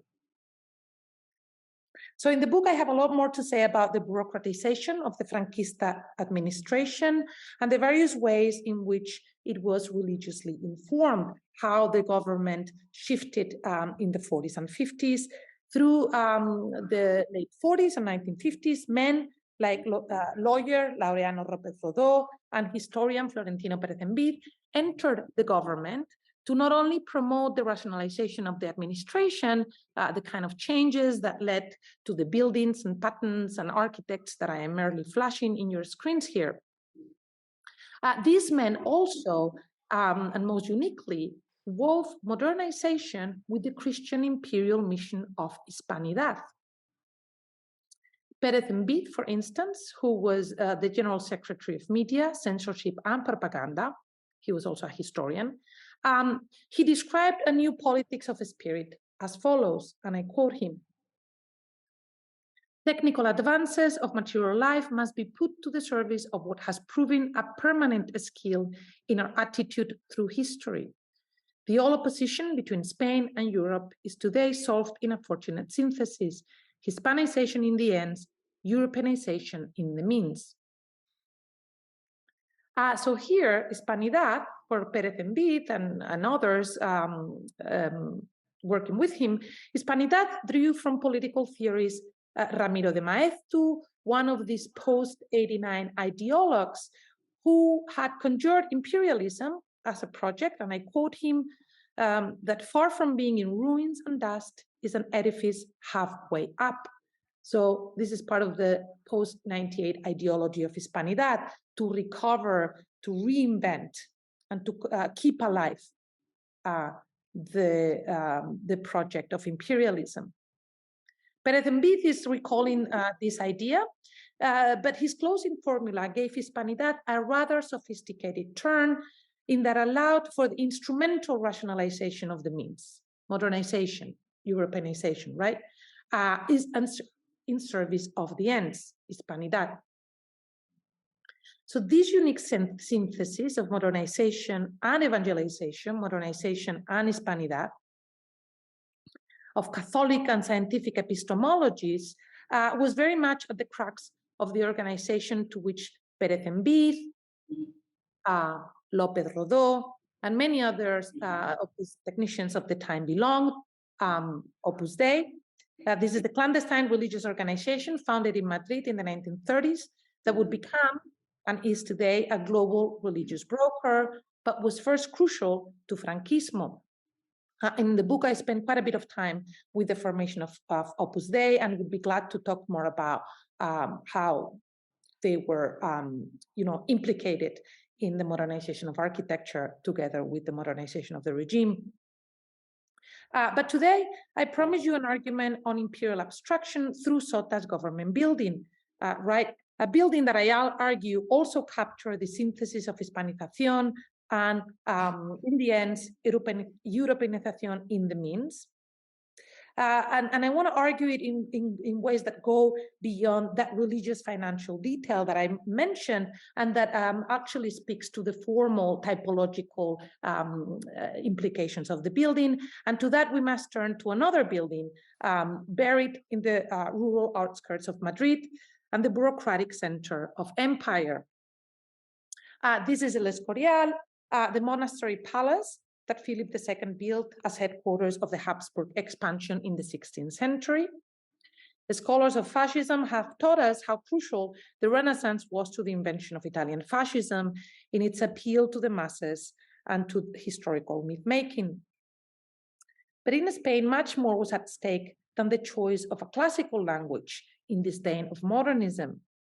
This building in particular carried fascistic value in that it was the literal center and the archive of empire, a power, this sort of recalling of empire, that it embodied for many through mere form of architectural aesthetics. So the architecture experience of the building was in and of itself a carrier of imperial ambitions. Famously, literary critic Ernesto Jiménez Caballero had declared this building the stone warrior, he said, of an ongoing Latin Catholic empire.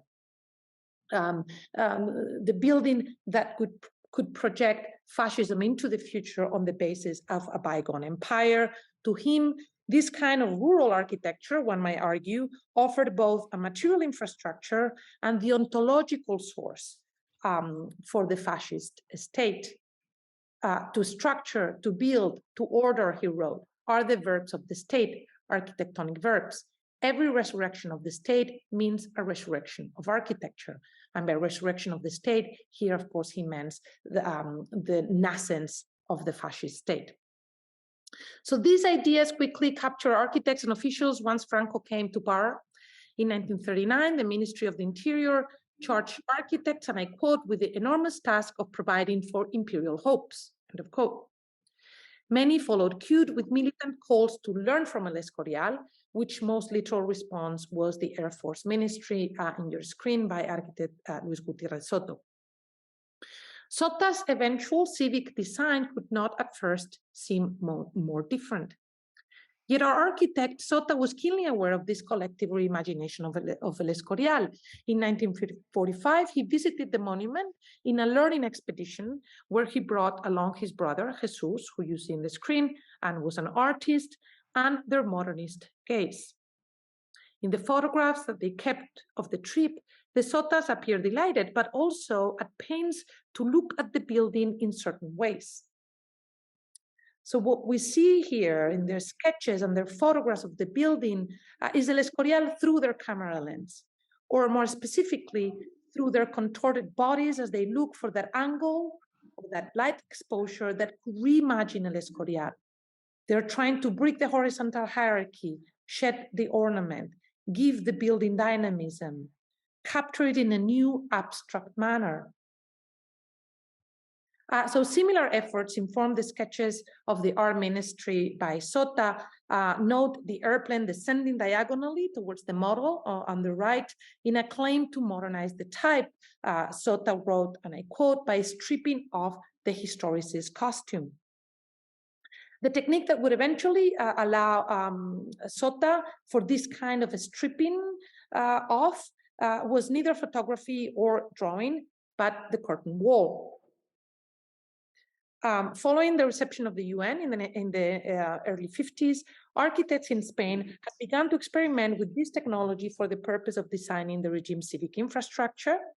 By 1956, when the Ministries of Industry and Commerce held a design competition, both the winning entry and the runner-up featured free-loaded schemes. Elsewhere, I have written about how through the decade, the curtain wall remained a media desire more than a feasible material system, with steel and aluminium rather expensive, but still what I argue is that as a technology of pen and transit paper, the curtain wall served as a powerful source of political imagination. It helped architects like Sota and Corrales, who were the ones holding the model there. It helped architects and officials discern what a technically invested and rationally managed form of dictatorial sovereignty would look like and how it might function. So Sota was a salient figure in such explorations, right? In his many drawings for civic buildings competitions, and especially in his obsessive sketching that Jean-François had called attention. And it's interesting because Sota's sketching is not only that he was such a, talented drawer, but that his sketches are really powerful and rich sources of historical knowledge. So one can do a lot or sort of get a lot of the intentions behind his projects through the sketchings, right? So in his obsessive sketching, we see the architect testing grid techniques as he looks for ways to reconfigure El Escorial, the face of the state, focusing on the use of stone and glass in ways, and I quote him, most fitting for the state's representation. So he's trying to reimagine Renaissance registers through these gridded techniques. Through these, he moves towards the abstraction of this signifying relationship. Here, for instance, he's looking for ways to incorporate full glass walls to a stone building. He initially locates the glass walls inside and rear facades and favors the stone in the front, but gradually he moves the glass to the front. By 1956, he is enveloping entire buildings with grids that brace both light stone and glass panels. So his whole process here is how to incorporate the curtain wall technology and incorporate glass, but keep stone as the material marker of state representation. None of these buildings got him winning commissions, but they paved the way, I argue, for the civil government. As noted before, this was not a curtain wall per se, but the design process never entirely shed its logic, as Sota keeps testing gridding designs. In the end, and I revert you to the formal reading earlier, what I argue is that he eventually subverts the materiality and the structural logic of the curtain wall, having a stone evoke glass and suggesting it hanged from a steel frame. So I argue that this is sort of his last stage in reinventing the relationship between the curtain wall and the stone and the state and the stone language of a state representation as coming from El Escorial. So what I'm saying is that in his elaboration of the curtain wall, Sota was not renouncing El Escorial. Rather, he was looking to inscribe the archive of empire differently into the architecture of the state, lighting it materially, but also sharpening it conceptually and definitely shedding off the historicist argument. And it said, what we're seeing here in Sota's sketches for government architecture over the 5 years, and eventually in the government building in Tarragona, what we're seeing here is a process of abstraction in the terms that Sota understood it. As he put it in 1956, and I quote him, "Abstraction is but a process of expurgation that relinquishes objects, materials, and ideas from everything superfluous. What remains is the pure essence of the thing itself." End of quote. So for Sota, abstraction pertained not loosening sign from signifier, as the traditional avant-gardes would have it. For him, it was a sacrificial phenomenal purge, a material disavowing process by which to arrive at the essence of the sign. And here in particular, I argue, at the essence of empire. And so to your left and to the left of the crowd that summer morning where we began, a clumsy version of the curtain wall served as Franco's backdrop to communicate a message, modernization. The point was to deploy architecture as both material and media for the regime's fables of development. In this, architecture helped produce fascism in infrastructural and visual ways as a conduit of Western modernization. It's kind of a better known story. But it was the building to the right that best reproduced the globalizing and neo-imperialist ethos of fascism. Here, through Sota's reinvention of El Escorial, together with the curtain wall. And it being neglected off to the side was very much the point. For just as the architecture changed expectations of the materials, it also changed the techno-aesthetics of fascism. Here, architecture was reinventing the techno-aesthetics of the regime, a regime that did not look fascist in the traditional sense, but where imperialism remained as the ulterior ends of material progress. Again, an aesthetics that did not look fascist in the traditional way, but where imperialism remained as the ulterior ends of material progress. Hispanization in the ends, Westernization as merely the means. So this is one way in which, in my book, I unpack architecture's ability to mediate ambitions of coloniality, modernity, and fascism. For those familiar with this building, I hope that you have unlearned a few things about its political workings. Elsewhere in the book, I expose aspects of this relation through other typologies. And I was thinking, as Jean-François was talking, that my chapter on housing in the city might also be like a good counterpoint to your argument.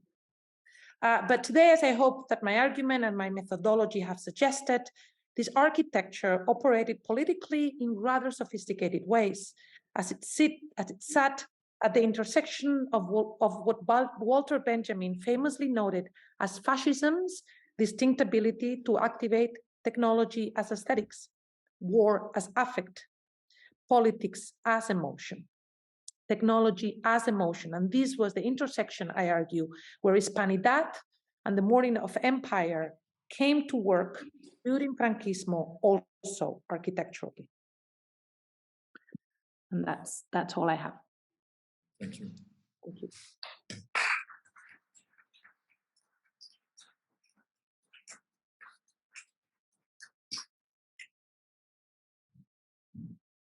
Thank you very much, Maria. Thank you very much. I would like to give some comments in general, and then we open the discussion.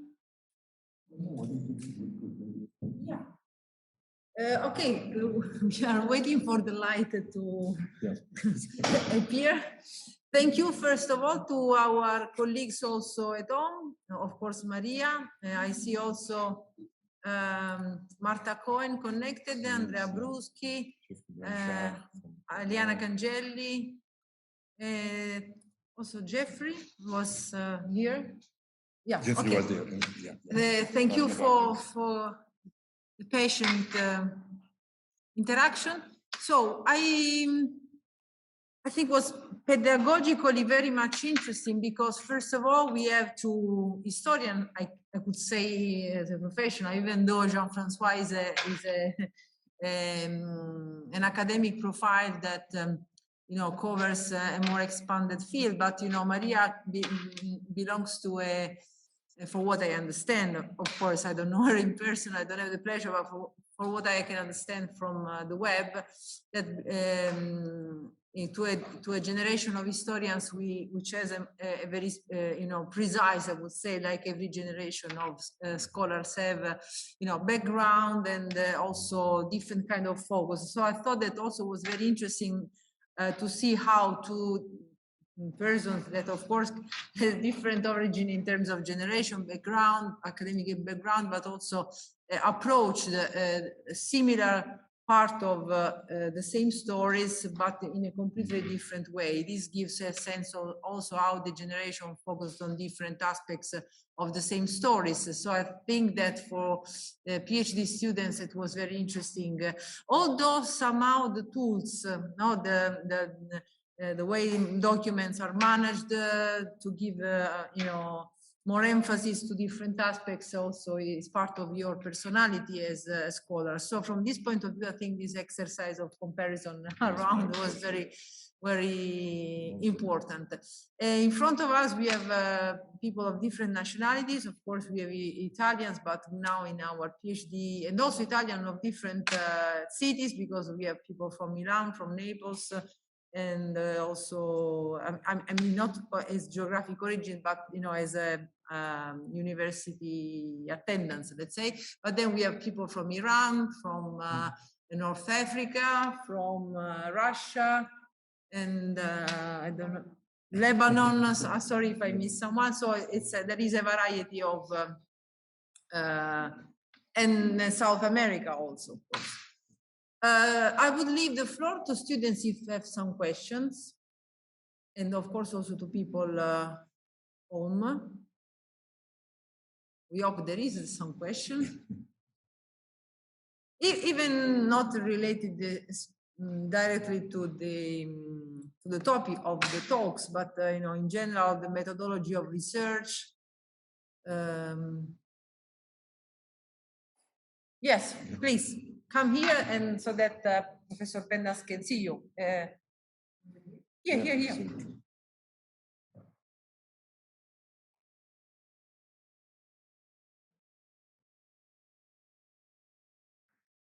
your name.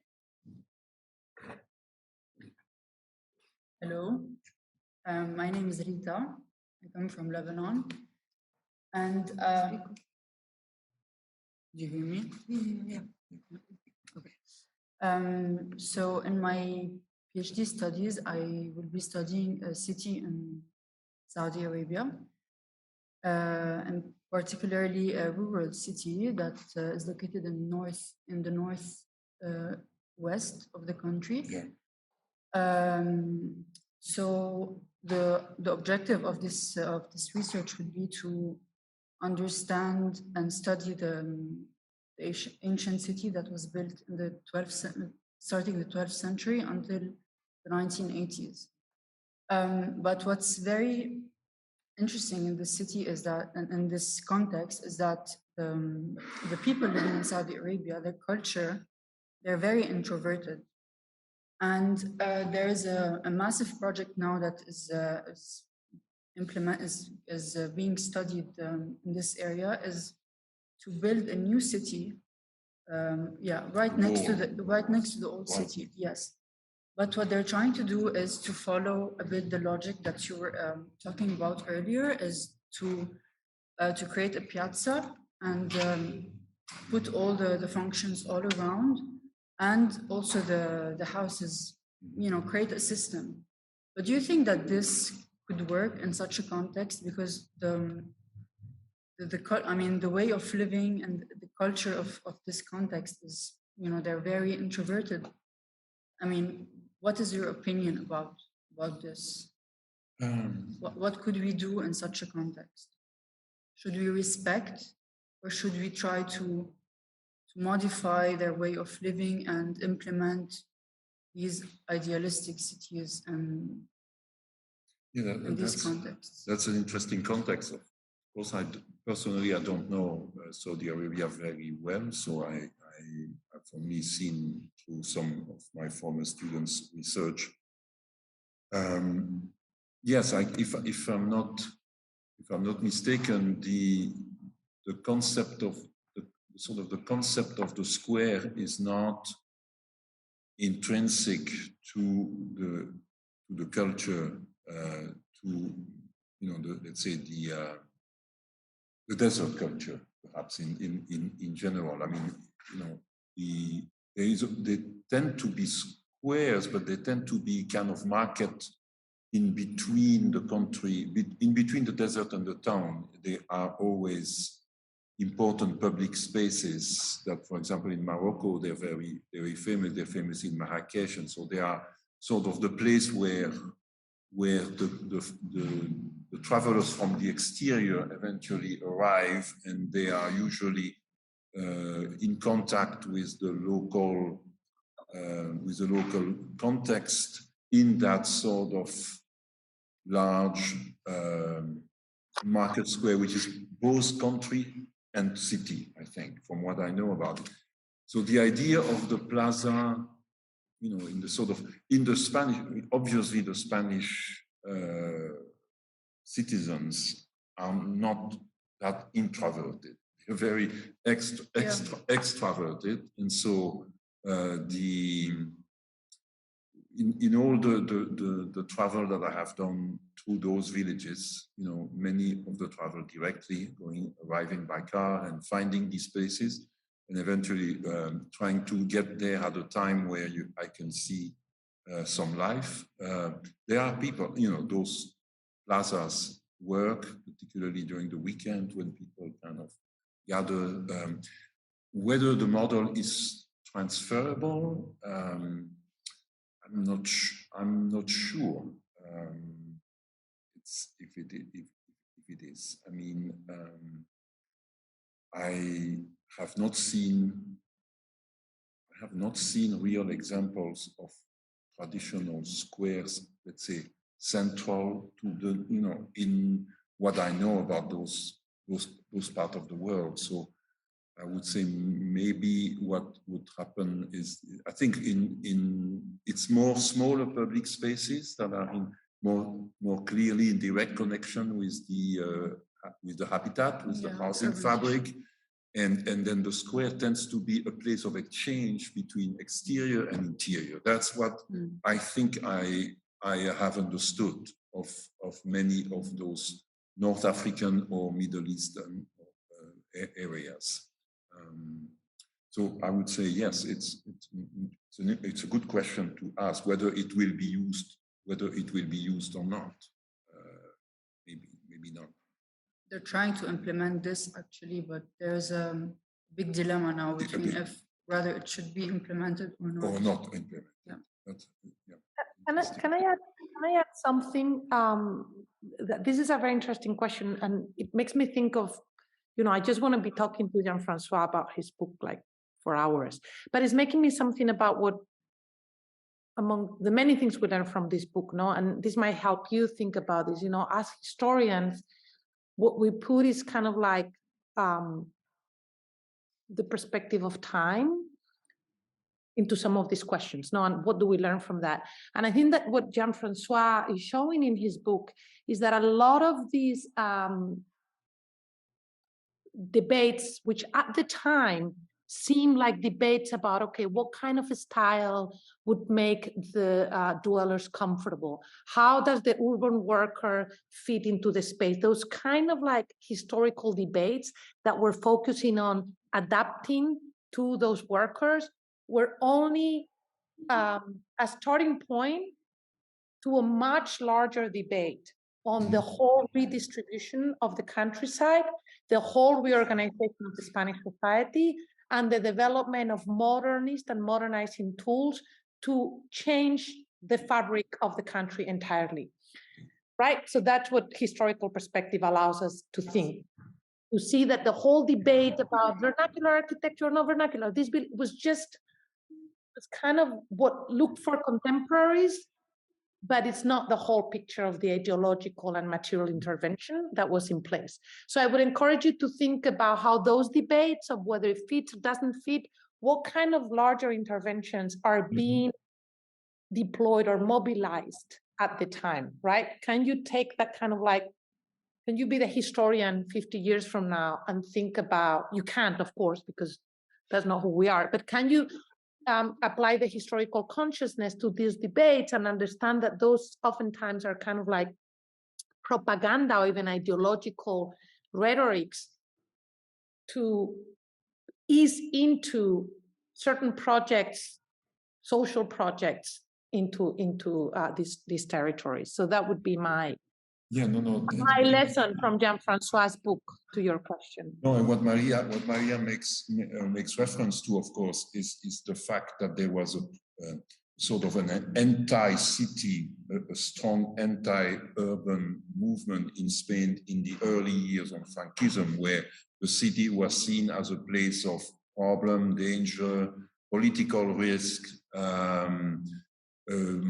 decadence. You know, there are some very famous writers and big supporter of early Franquism who really wrote very caricatural images of what cities are, and so how one should eventually see the countryside as a way to save the country, you know, from the cities. It doesn't really last that long, but it's the same type of de-urbanismo, no? That exists under Mussolini, that was pushed by, you know, by Spengler, for example, in, you know, the decline of the West, that idea that, or even in the United States, under Roosevelt, they were very strong argument anti-urban, so that it would be better to eventually decentralize, you know, sort of decentralize the country. People would not move to the city. So that's an important background context of all those foundations in Italy, in Spain, in the US. Very important. In your case, it's difficult to say whether there is in fact a larger context of actually getting rid of a particular type of existing settlements. I mean, I thought you were going to make reference to this absolutely megalithic, mega-structural project that, The line. yeah, which is the line, which I actually didn't know, but I found, I bought a copy of the Repubblica a couple of weeks ago, and I found this 3-page article about that project of a city 140 kilometers long. You know, you probably all know about it, within which Fuchsas is involved. And the article was absolutely a disaster because there were barely a criticism of the project. And what was interesting on that supposed line is that it is actually running over Bedouin villages and taking them down on the way, as if, you know, you couldn't actually place it in such a manner to avoid running above existing villages. So if we think about the larger question, as Maria argued, maybe it's interesting to see whether there is in fact an sort of an anti-village approach as well. So whether it is, I mean, obviously they're not demolishing it, if I understood. No, they're not. They're not. But in the larger context, I heard that there are, I mean, for sure, there have been a lot of traditional settlements in the Middle East that have actually been systematically been destroyed or transformed. So that could be indeed a way of figuring out, and the question being whether the so-called square is a way to change the character of the place, or to modify the sort of traditional behavior of the residents. I don't think in Spain it certainly was not the case. In Italy, it is to some extent strange because, in fact, I mean, Italians live in urban spaces, you know, from babies, right, and from kids, and so the decision in the Pontine marshes to actually put the most of the residences, and particularly the farmers outside, was clearly a political decision. But it was also linked to the particular type of cultivation that would take place. In Spain, the decision not to go with the spread out housing, but to place it into the village was a political decision as well, because you keep people under control. But, you know, which way is more efficient remains an interesting question from a political fashion point of view. But I think that's really an interesting question. Yeah, it's interesting, Jean-François, in terms of like keeping the rural population under control, is that, and I know we have a question there, you know, is that in the context of Spain, the descent to Franquismo was likely to come from the communist rural areas, right? So unlike in other contexts, so always to think about what is the population that is being targeted for what purposes, right? And it was very important to keep the rural populations inside, in part, because those were that's where the communist descent could initiate on the one hand, but also to avoid migration into the cities, because also the cities were the sort of centers of secularization, and they wanted the population to stay very much within the realm of the church. So all of these tensions have ideological purposes. In our case, conservative; in other cases, more liberal. But those kind, like what's at the stake on the engineering of populations to either stay in the countryside or move to the cities. Those are the kinds of questions that you can begin to ask, I think, through the lens of Jean-François's work. And because people move to the city eventually. People move to the city eventually, exactly. They figured that it was not worth it. Was not worth fighting. May I? Yes, please, Professor Barbera. Thank you very much for. So first of all, I want to excuse myself because I had something it was not possible to postpone, so I lost completely María González Pendás' speech. And I think it was a teaching for everybody. For me, it could. But that Anna del Monaco did a very good registration, you know, of your speech, so I could maybe write something. I wanted to go back. I appreciated very much the speech of Jean-François. Do you hear me, Anna? Yes, but if you keep the microphone, because Okay. Yeah, now much better. Okay. Much better. So I appreciated very much the very synthetic speech of Jean-François. Of course, I already read his book. Very, very, very interesting. I want only to focalize to some peculiarities of the Italian fascist colonization, internal colonization, because it is true. In general, it's completely different from the Spanish one, because what we call the new towns of Pontina,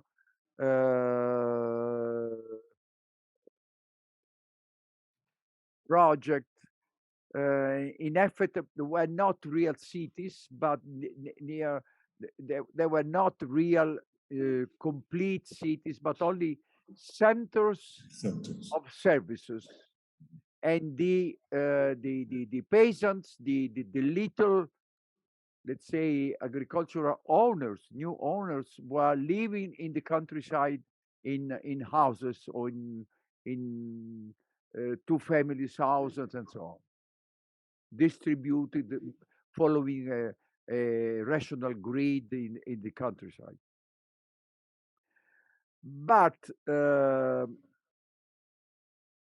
Jean-François noticed, among all the examples that he mentioned, noticed the project of La Martella, that on the contrary is the only one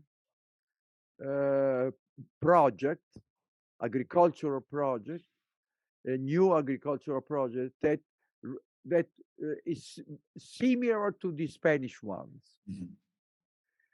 And he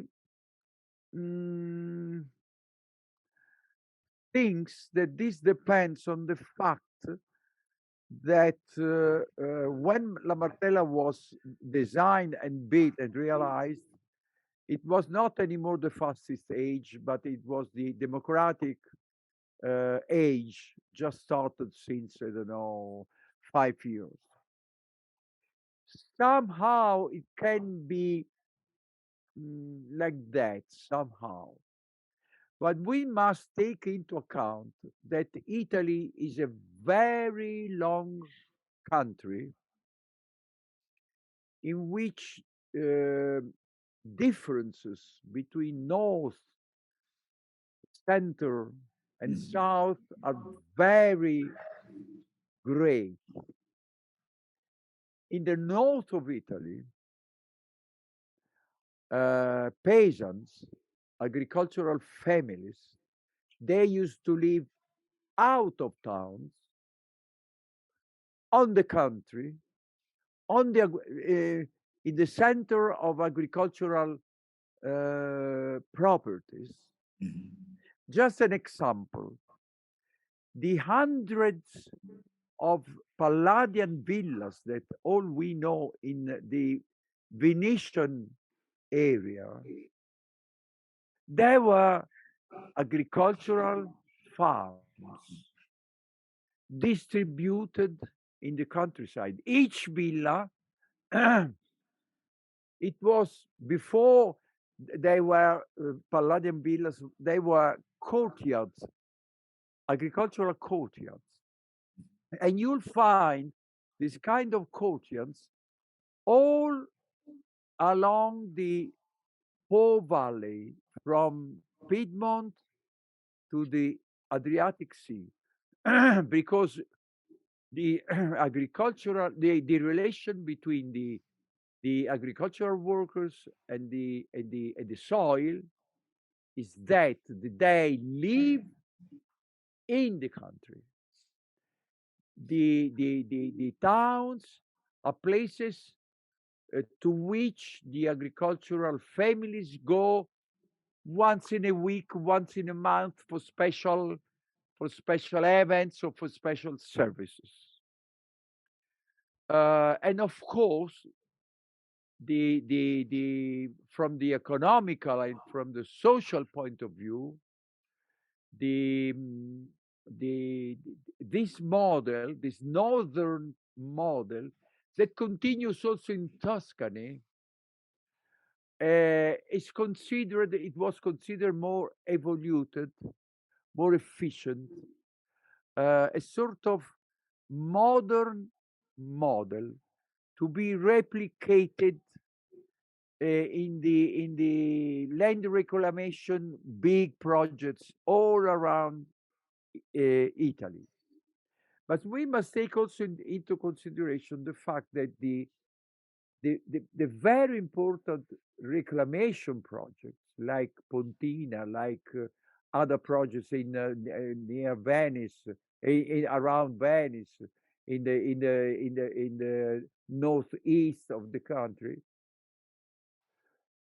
they were always populated by peasants coming from north. So they already had the habit to live in little courtyards away from town centers. The population that was that animated the land reclamation project south of Rome, the big Pontino reclamation, they were coming mainly from the Venetian countries and a part from Emilia country.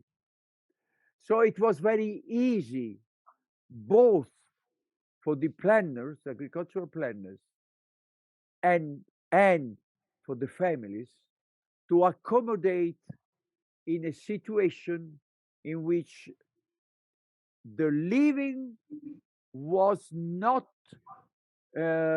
coinciding with the the center of the services.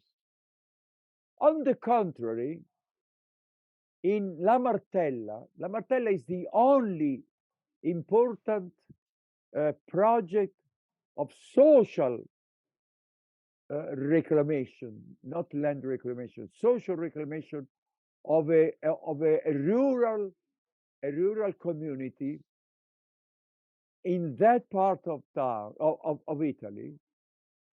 Let's say from Naples, from Rome to the south, the agricultural activities are all, and also in Sardinia, they were always made starting from little centers. Every single morning at 5 o'clock, a peasant went out of the little town, and on foot or on a donkey, they made even 10, 15 kilometers to reach the field in which they were working all the day long, and then at the evening coming back to the little center. And if you go now, even in between Calabria and Campania and Lucania, let's say, even now the old people that now live much better, they still live in what remains of the beautiful little town villages, very thick of houses, but now poor of population, and they leave the village that are towns in a miniature to go to the countryside now, of course, by car, and they reach the fields in the morning, and they come back in the evening. So the diffused residential system of the reclaimed land was conceived as a more efficient way to run the agricultural production. Then the model was taken from the part of Italy in which historically this model was functioning since centuries and was considered more efficient, richer, and more productive. Then, of course, there was the political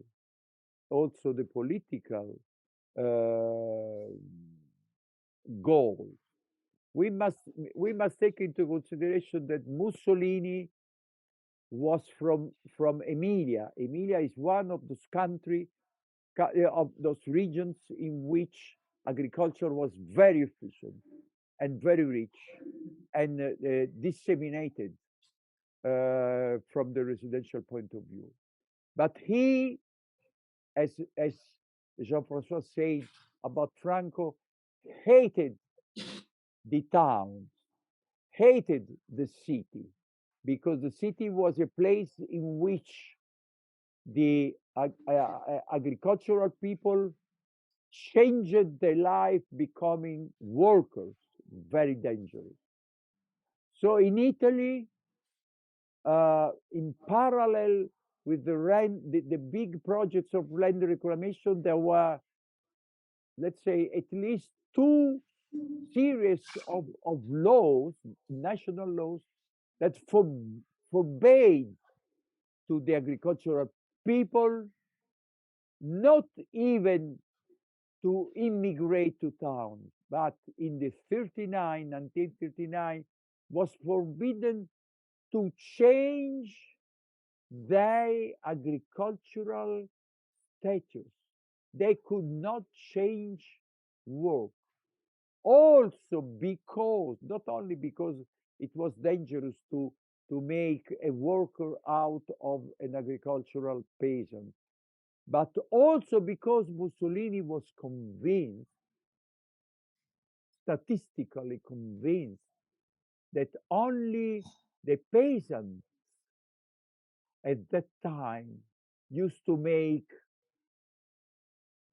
sons and daughters, while the immigrants in towns, they were stopping making new Italian. So there was a very strong and full of constraints ideological conception. But the model, the disseminated model of the let's say the agricultural settlements came, on the contrary, from what it was considered a more modern and efficient way of running the agricultural land on the experience of the northern and, let's say, Tuscany historical model. That's it. Thank you. Thank you very much. Are there other questions?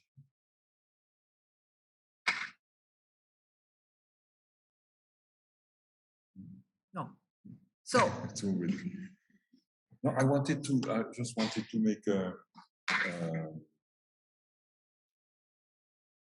I really appreciate. I really like the talk by Maria. I think I'm very happy that we were able to get this thing going, because I think what was interesting is to understand really to make clear, the two phases of Franco's dictatorship and their relationship to the city, their relationship to architecture, relationship to technology, and putting back. I mean, trying. I'm assuming your book is also trying to do that, to get away from that constant image that you see. So that Franquism means Ministerio dell'Aire or the big, I forget the name at this point, but I mean the big... La Universidad Laboral. Esatto. So that in fact it's a much more complex history which lasts 30 years also. But what's also interesting is when you compare the two, when you compare the Italian case with the Spanish case, the Italian case kind of starts with a strong push to modernism and sort of ends in the 30s by a somewhat imposed classicism, or let's say classical modernism, from let's say the Florence train station to a UR, for instance, right? That movement goes from modern toward order. In Spain, it's exactly the opposite. I mean, it just starts with the classical, very strong imperial.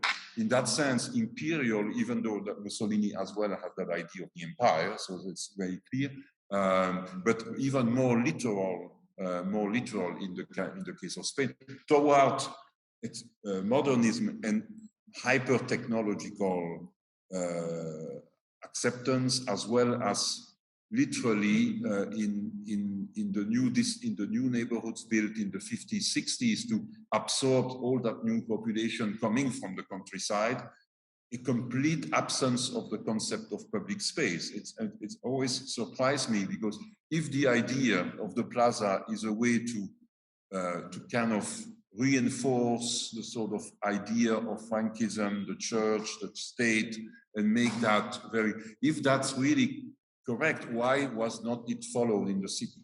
Why are the squares in the countryside and there is not a single square in all the modern section of Spain until basically the 1980s, and Oriol Bohigas and all the work toward basically the reconstruction of Barcelona and the development. I'm always interested by Oriol Bohigas' approach. I think it's really one of the most interesting, and what I hope to write in the future about, one of the most interesting people, because he's really very active already in the 50s, and he's so active at the end of the Franco period in establishing the sort of new Spain.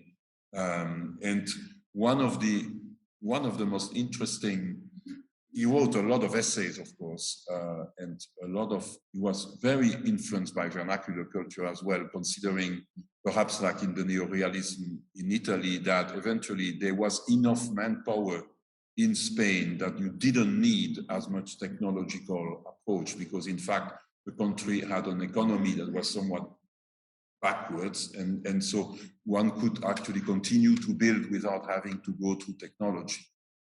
And one of the great essays that Borghese wrote in the early 60s or mid 60s is actually a return to the Pueblo Español in Barcelona, where he actually takes the defense of the Pueblo Español and say, it's not, I don't care about the style that was used, but the Pueblo Español is actually, if we were to build Pueblo Español for the people of the country, we would be a very different society. So it's very interesting how, for example, Borghese's interest for the traditional city actually starts in the mid of the Franco regime, but he's the first one to do it. He actually criticized the suburbs of Madrid and Barcelona and saying that they have no public space, and we should look at those models of the 1930s.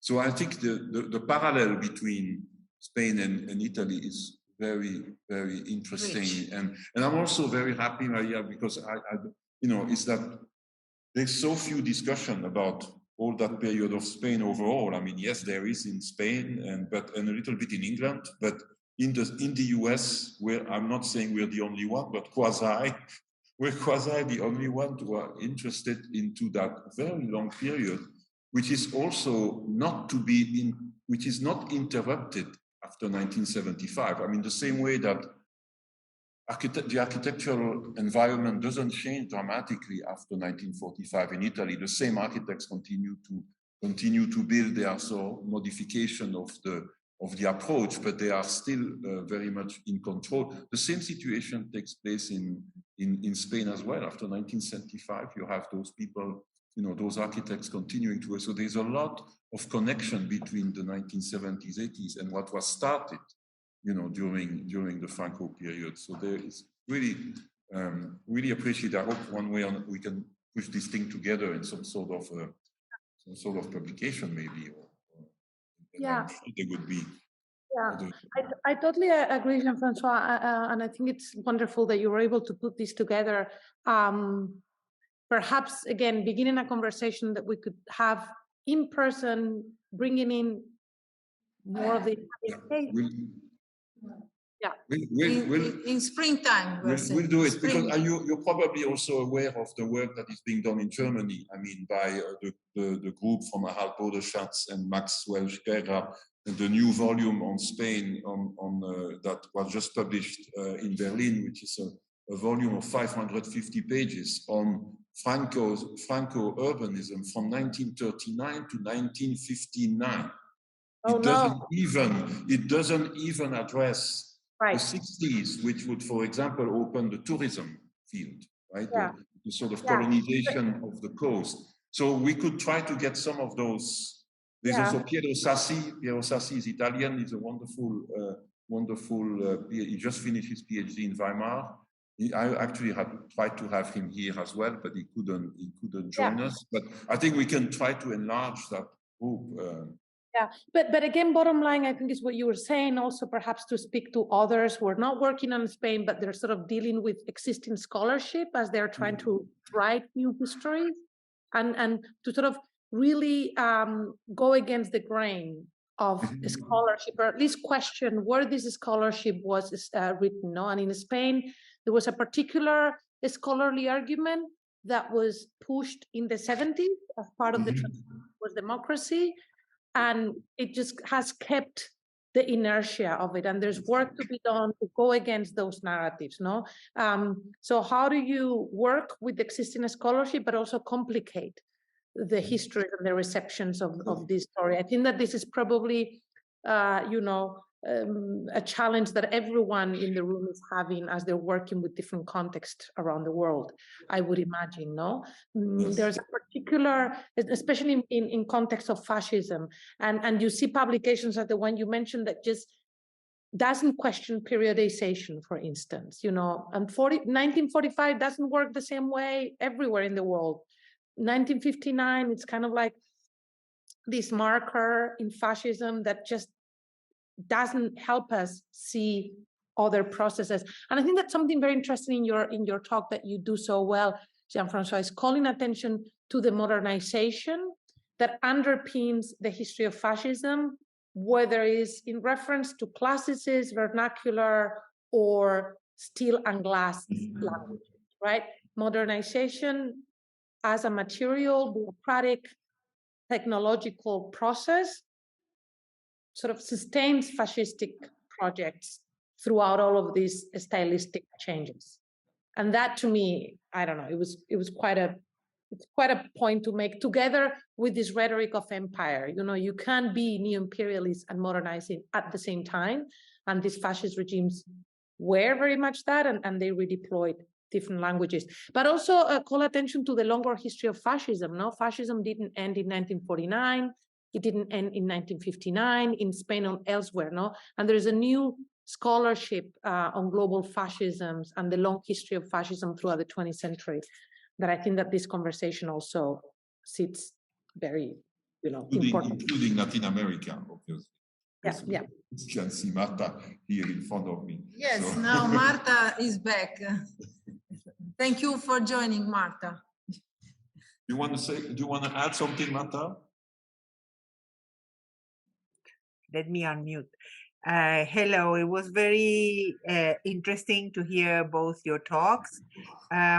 When we are thinking about the rural settings in the United States and its changes, it is enlightening to see all these historical perspectives that are not the ones that are enacted here at all.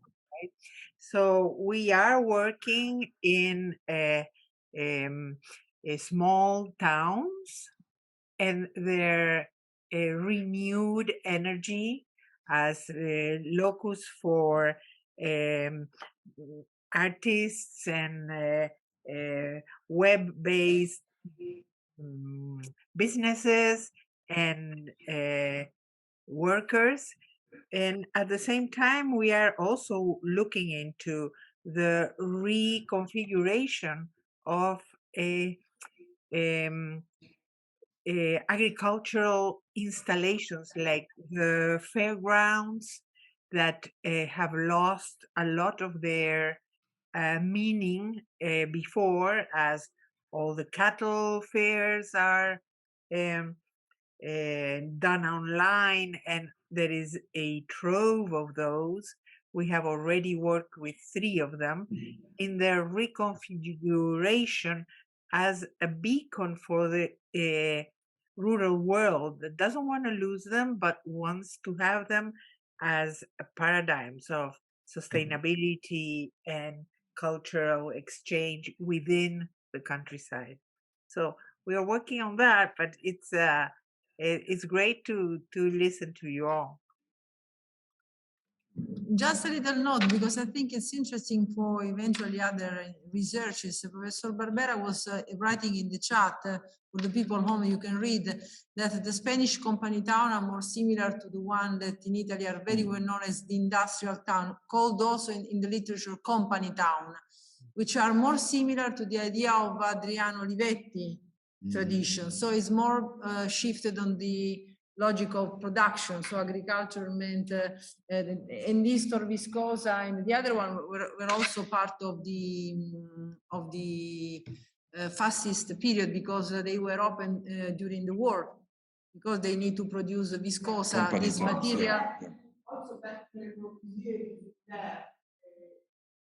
this kind of approach, that something in between through the industrial, but the landscape and all the radiant village. Radiant village, yes. So the field is quite vast, complex. Thank you. In fact, we realized that the gathering of different kind of people means something. So we can live like in this way, that we can work, especially starting from Maria and Jean-François, if you want, to build up a very easy, even with your students. I mean, I don't know exactly, Maria, which students you have, but I suppose you have a network somehow. We can build up a sort of, I call it abstract, but you know, something that can be a sort of call for paper that we can launch if you think, or maybe you can find to something more restricted, not completely open, work around and see what happens. I don't know if you think it's useful, and we can share with you. You know, as Marta was talking also, I think that, I mean, I'm interested now more than I was 2 hours ago in thinking about, you know, the relationship between rurality and fascism, which, you know, may have a very sort of immediate, you know, in a global way, and to complicate it. And it was very Marta, to hear you talk about efforts to sort of unleash the politics of ruralism in the US in ways that are not sort of the received narrative, no? I think that that's such an important, you know, project, or sort of, you know, to re-signify the politics of ruralism in the US. And it's making me think about how important it has been for fascist regimes to try to capture the politics of ruralism, which is, of course, what the Franco was doing with the films like Surcos, for instance, no, where the city is the evil communist repository of communist and capitalism, and the rural is that side of sort of community. And that's exactly the kind of images that the Trump era has tried to impose on US ruralism, and the kinds of rhetoric that your project seems to be countering, no, or like unleashing in a different way. Super interesting, Marta. Yeah, I want to hear more. Okay. Great. So, unless there is any other intervention, we can leave with the sort of a shared engagement. Just an announcement. Just an announcement. Yes. Pardon? Just an announcement. Just an announcement. At the end of June, beginning of July next year, I hope to see you in person, or if not possible, in Zoom, but in person, in let's say in a workshop / conference that we are organizing in north of Italy, in a place that is called Valbelluna. It's a valley that went through almost all the transitions from, let's say, archaic society to modernity, very fast. It can be let's say an example on which to compare other similar territories undergoing similar transformations, and to discuss many issues, but one of the most important is relation between agriculture, modernity, rurality, and urbanism. So we are working on this with Marta, with Anna, and I hope very soon also with Jean-François. And I would like also to see María González Pendás in our address, so to let her know every step we are going towards this goal. And this is the announcement. Okay, I hope also that the DRACo doctorate is invited. Yes. Seeing that also you are part of the... Of course. But DRACo is a part of us. Okay. Thank you very much again for your time. Whenever wherever you are. And so we stop the registration. We will send the link so that you can see. And bye-bye. Thank you. Thank you so much. This was wonderful. Thank you.